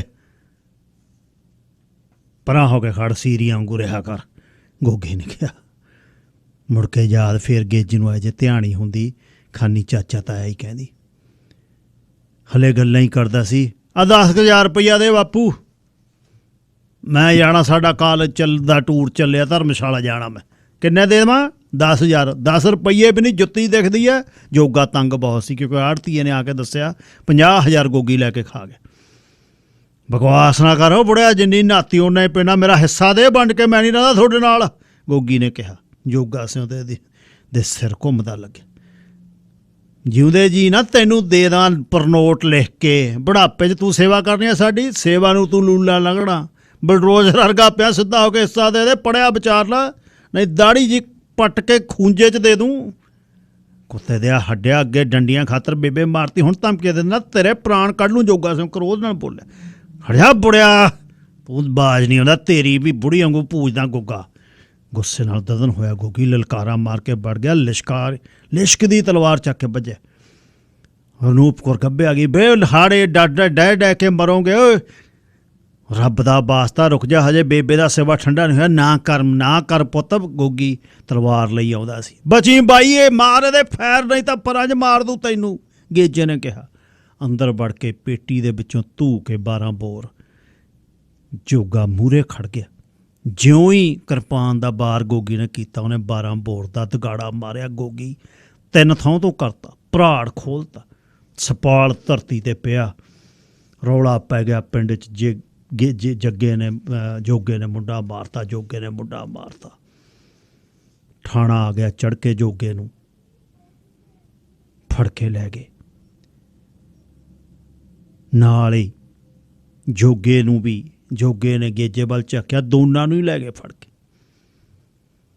ਵਕੀਲਾਂ ਦੀ ਜਿਹੜਾ ਸੁਣ ਤੋਂ ਬਾਅਦ ਜੱਜ ਜਪਜੀ ਨੇ ਬੋਲਣਾ ਸ਼ੁਰੂ ਕੀਤਾ, ਕਹਿੰਦੇ ਮਕਤੂਲ ਦੀ ਮਾਤਾ ਨੂੰ ਪੇਸ਼ ਕਰੋ। ਮਾਤਾ ਆ ਕੇ ਜਦ ਖੜੀ ਹੋਈ ਤਾਂ ਜਪਜੀ ਜੱਜ ਸੀ, ਉਹਨੇ ਮਾਤਾ ਨੂੰ ਕਿਹਾ, ਮਾਤਾ ਜੀ ਅਸਲ ਕੀ ਹੋਇਆ? ਅਨੂਪ ਕੌਰ ਧਰਮ ਕਰਮ ਵਾਲੀ ਗੱਲ ਸੀ। ਉਹ ਕਹਿੰਦੀ ਕੁਛ ਨਹੀਂ ਹੋਇਆ ਭਾਈ, ਸੱਚ ਹੋਇਆ, ਕੁਦਰਤ ਹੈ, ਕੁਦਰਤ ਦੀ ਕਹਾਣੀ ਹੈ। ਧੀ ਜੰਮੀ ਸੀ, ਧੀ ਜੰਮੀ ਇਹਨਾਂ ਪਾਪੀਆਂ ਨੇ ਮਾਰਤੀ। ਆ ਜਿਹੜਾ ਨਾਲ ਖੜਾ ਇਹ ਲੈ ਗਿਆ ਚੱਕ ਕੇ। ਇਹਨੂੰ ਪੁੱਛਣਾ ਹੋਵੇ। ਹਰ ਕੌਰ ਮੇਰੀ ਸੱਸ ਕਹਿੰਦੀ ਬੱਜੋ ਰੱਤੀ ਆ, ਮੈਂ ਨਹੀਂ ਧੀ ਰੱਖਣੀ। ਪਹਿਲਾਂ ਪੁੱਤ ਨੇ, ਪੋਤਾ ਜਿਹਦੀ ਖਾਤਰ ਇਹ ਧੀ ਮਾਰੀ ਸੀ, ਉਹਨੇ ਦਾਦੀ ਮਾਰਤੀ। ਆ ਪਿਓ ਜਿਹੜਾ ਦੁਸ਼ਟ ਖੜਾ ਨਾਲ, ਇਹਨੇ ਮੇਰੀ ਧੀ ਮਰਵਾਈ ਹੈ, ਇਹਨੇ ਪੁੱਤ ਮਾਰਤਾ। ਇਹ ਦੋਨੇ ਹੀ ਕਾਤਲ ਨੇ। ਜੱਜ ਜਪਜੀ ਨੇ ਕਿਹਾ, ਅੱਛਾ ਧੀ ਦਾ ਕਤਲ ਹੋਇਆ? ਆਹ ਜਿਹੜਾ ਨਾਲ ਖੜਾ ਹੈ ਸੀਰੀ, ਟੋਬੇ ਦਾ ਗਵਾਹ ਡੱਡੂ, ਇਹ ਸਿੱਟ ਕੇ ਆਇਆ ਗੇਜੇ ਵੱਲ ਸਿੱਧਾ ਝਾਕੀ ਅਨੂਪ ਕੌਰ। ਸੱਚ ਬੋਲਣ ਵਾਲੀ, ਧਰਮ ਕਰਨ 'ਤੇ ਖੜਨ ਵਾਲੀ ਗੱਲ ਸੀ। ਦੋਨਾਂ ਨੂੰ ਜਦ ਧੂ ਕੇ ਅਦਾਲਤ ਦੇ ਵਿੱਚੋਂ ਪੁਲਿਸੀਏ ਲਿਜਾਣ ਲੱਗੇ, ਨੇੜੇ ਖੜ੍ਹੇ ਗੇਜੇ ਨੂੰ, ਅਤੇ ਜੋਗੇ ਦੇ ਮੂਹਰੇ ਅਨੂਪ ਕੌਰ ਖੜ੍ਹ ਗਈ, ਕਹਿੰਦੀ ਸਰਦਾਰਾ ਧਰਮ ਦਾ ਗੱਲ ਹੈ ਵੀ ਸੱਚ ਬੋਲਣਾ। ਕੁਦਰਤ ਉਹੀ ਕਰਦੀ ਹੈ ਜਿਹੜਾ ਕੁਛ ਤੁਸੀਂ ਕੁਦਰਤ ਨੂੰ ਕਰਦੇ ਨੇ। ਗੇਜੇ 'ਤੇ ਕੁੜੀ ਮਾਰਨ ਦਾ, ਜੋਗੇ 'ਤੇ ਪੁੱਤ ਮਾਰਨ ਦਾ, ਦੋਨੇ ਕੇਸ, ਉਮਰ ਕੈਦ ਦੀ ਸਜ਼ਾ। ਕੁਦਰਤ ਨੇ ਆਪਣਾ ਪ੍ਰਵਾਹ ਚਲਾ ਦਿੱਤਾ, ਕੁਦਰਤ ਨੇ ਆਪਣਾ ਇਨਸਾਫ ਕਰ ਦਿੱਤਾ। ਅਨੂਪ ਕੌਰ ਘਰ 'ਚ ਰਹਿ ਕੇ ਰੱਬ ਰੱਬ ਕਰਦੀ, ਅੰਮ੍ਰਿਤ ਵੇਲੇ ਪਾਠੀ ਬਣਦੇ ਬੋਲਦੀ, ਚੌਂਕੜਾ ਮਾਰ ਕੇ ਵਾਹਿਗੁਰੂ ਵਾਹਿਗੁਰੂ ਕਰਕੇ ਦਿਨ ਕੱਢਦੀ, ਚੜ੍ਹਦੀ ਕਲਾ ਦੇ ਵਿੱਚ। ਪਿੰਡੇ ਤੇ ਬ੍ਰਹਮੰਡੇ ਵਾਲੀ ਗੱਲ ਜਿਹੜੀ ਹੈ, ਬਾਈ ਦੀ ਕਹਾਣੀ, ਇੱਕ ਕਾਂਡ ਕੁੱਲੀ ਯਾਰ ਦੀ ਸੁਰਗ ਦੇ ਝੂਟੇ ਦੇ ਵਿੱਚੋਂ ਕੁਛ ਆਪ ਨਾਲ ਜੋੜ ਕੇ ਇੱਕ ਵਧੀਆ ਕਹਾਣੀ ਤੁਹਾਡੇ ਸਨਮੁਖ ਕੀਤੀ ਹੈ ਵੀ ਕੁਦਰਤ ਕੀ ਹੈ, ਕੁਦਰਤ ਤੋਂ ਕਿਵੇਂ ਬਚਣਾ ਚਾਹੀਦਾ, ਕੁਦਰਤ ਦੇ ਵਿੱਚ ਚੰਗੀਆਂ ਚੀਜ਼ਾਂ ਕਿਵੇਂ ਕਰਨੀਆਂ ਚਾਹੀਦੀਆਂ। ਸਰਦਾਰ ਜਸਵੀਰ ਸਿੰਘ ਜੀ। ਸਰਦਾਰ ਜੀ ਬਹੁਤ ਧੰਨਵਾਦ, ਸਮਾਂ ਦਿੰਦੇ ਹੋ। ਅਤੇ ਜਿਹੜੀ ਕਹਾਣੀ ਤੁਸੀਂ ਸੁਣਾਈ ਹੈ ਨਾ, ਇਹ ਬੇਸਿਕਲੀ ਸਾਡੇ ਪਰਿਵਾਰਾਂ ਦੇ, ਪਿੰਡਾਂ ਦੇ ਜੀਵਨ ਦਾ ਇੱਕ ਸੱਚ ਵੀ ਆ ਅਤੇ ਨਿਖੜਵਾਂ ਅੰਗ ਵੀ ਹੈ। ਚੰਗਿਆਈ ਅਤੇ ਬੁਰਾਈ ਵਿੱਚ ਇੱਕ ਦੂਸਰੇ ਦੇ ਨਾਲ ਖਿੱਚੋ ਤਾਣ ਜੀਵਨ ਦੀ ਜਿਹੜੀ ਆ ਨਾ, ਉਹਦਾ ਇੱਕ ਦ੍ਰਿਸ਼ ਸੀ। ਵੈਸੇ ਇਸ ਚੀਜ਼ ਦੀ ਜਿਹੜੀ ਪ੍ਰੋੜਤਾ ਉਹ ਗੁਰੂ ਪਾਤਸ਼ਾਹ ਵੀ ਕਰਦੇ ਨੇ ਵੀ ਬੰਦਿਆ ਜਿੱਦਾਂ ਦਾ ਤੂੰ ਬੀਜੇਗਾ ਉੱਦਾਂ ਦਾ ਤੈਨੂੰ ਵੱਢਣਾ ਤਾਂ ਪੈਣਾ ਹੀ ਹੈ ਜੀ। ਹੁਣ ਇਹ ਜਦੋਂ ਵੱਢਣ ਦੀ ਵਾਰੀ ਆਉਂਦੀ ਹੈ ਨਾ, ਸਵਾਲ ਉੱਥੇ ਖੜ ਜਾਂਦਾ ਵੀ ਮਨੁੱਖ ਜਦੋਂ ਪਹਿਲਾਂ ਕਰਦਾ ਉਦੋਂ ਤਾਂ ਉਹ ਆਪਣੇ ਜ਼ੋਰ 'ਚ ਕਰਦਾ। ਆਮ ਜੀਵਨ 'ਚ ਵੀ ਆਪਣੇ ਦੇਖਣ ਨੂੰ ਮਿਲਦਾ ਹੈ ਕਿ ਜਦੋਂ ਅਸੀਂ ਗ੍ਰਸਤੀ ਜੀਵਨ ਵਿੱਚ ਕਰਦੇ ਹਾਂ ਨਾ, ਉਹਦੇ ਵਿੱਚ ਜਿਹੜੀਆਂ ਚੀਜ਼ਾਂ ਸਾਨੂੰ ਪਹਿਲਾਂ ਨਜ਼ਰ ਆਉਂਦੀਆਂ ਉਹ ਅਸੀਂ ਚੰਗੀਆਂ ਮਾੜੀਆਂ ਬਣਾ ਕੇ ਉਹਨੂੰ ਲੋਕਾਂ ਦੇ ਸਾਹਮਣੇ ਰੱਖਣ ਦੀ ਕੋਸ਼ਿਸ਼ ਕਰਦੇ ਹਾਂ। ਪਰ ਜੀਵਨ ਦੀ ਜਦੋਂ ਐਕਚੁਅਲ ਦਸ਼ਾ ਦੇ ਵਿੱਚ ਦੀ ਮਨੁੱਖ ਗੁਜ਼ਰਦਾ, ਉਦੋਂ ਕਿਸੇ ਨਾਲ ਸਾਂਝੀ ਨਹੀਂ ਕਰਦਾ, ਕਿਉਂਕਿ ਉੱਥੇ ਉਹਦੀ ਊਣਤਾਈ ਜਿਹੜੀ ਆ ਉਹ ਉਜਾਗਰ ਹੁੰਦੀ ਹੈ। ਤਾਂ ਮੇਰਾ ਖਿਆਲ ਆ ਵੀ ਸਾਨੂੰ ਧਰਮ ਨੂੰ, ਜੇ ਅਸੀਂ ਨਾ ਵੀ ਕਈ ਕਹਿੰਦੇ ਨੇ ਨਾ ਧਰਮ ਨੂੰ ਮੰਨਣਾ ਨਹੀਂ ਜਾਂ ਨਹੀਂ, ਚਲੋ ਨਾ ਵੀ ਮੰਨੀਏ, ਪਰ ਇੱਕ ਗੱਲ ਤਾਂ ਪੱਕੀ ਹੈ ਨਾ ਵੀ ਜਿੱਦਾਂ ਦਾ ਮਨੁੱਖ ਸੰਸਾਰ ਵਿੱਚ ਦੂਸਰਿਆਂ ਨਾਲ ਵਿਹਾਰ ਕਰਦਾ ਹੈ, ਉਹ ਵਿਹਾਰ ਦੇ ਉਸ ਨੂੰ ਨਤੀਜੇ ਤਾਂ ਭੁਗਤਣੇ ਹੀ ਪੈਂਦੇ ਨੇ।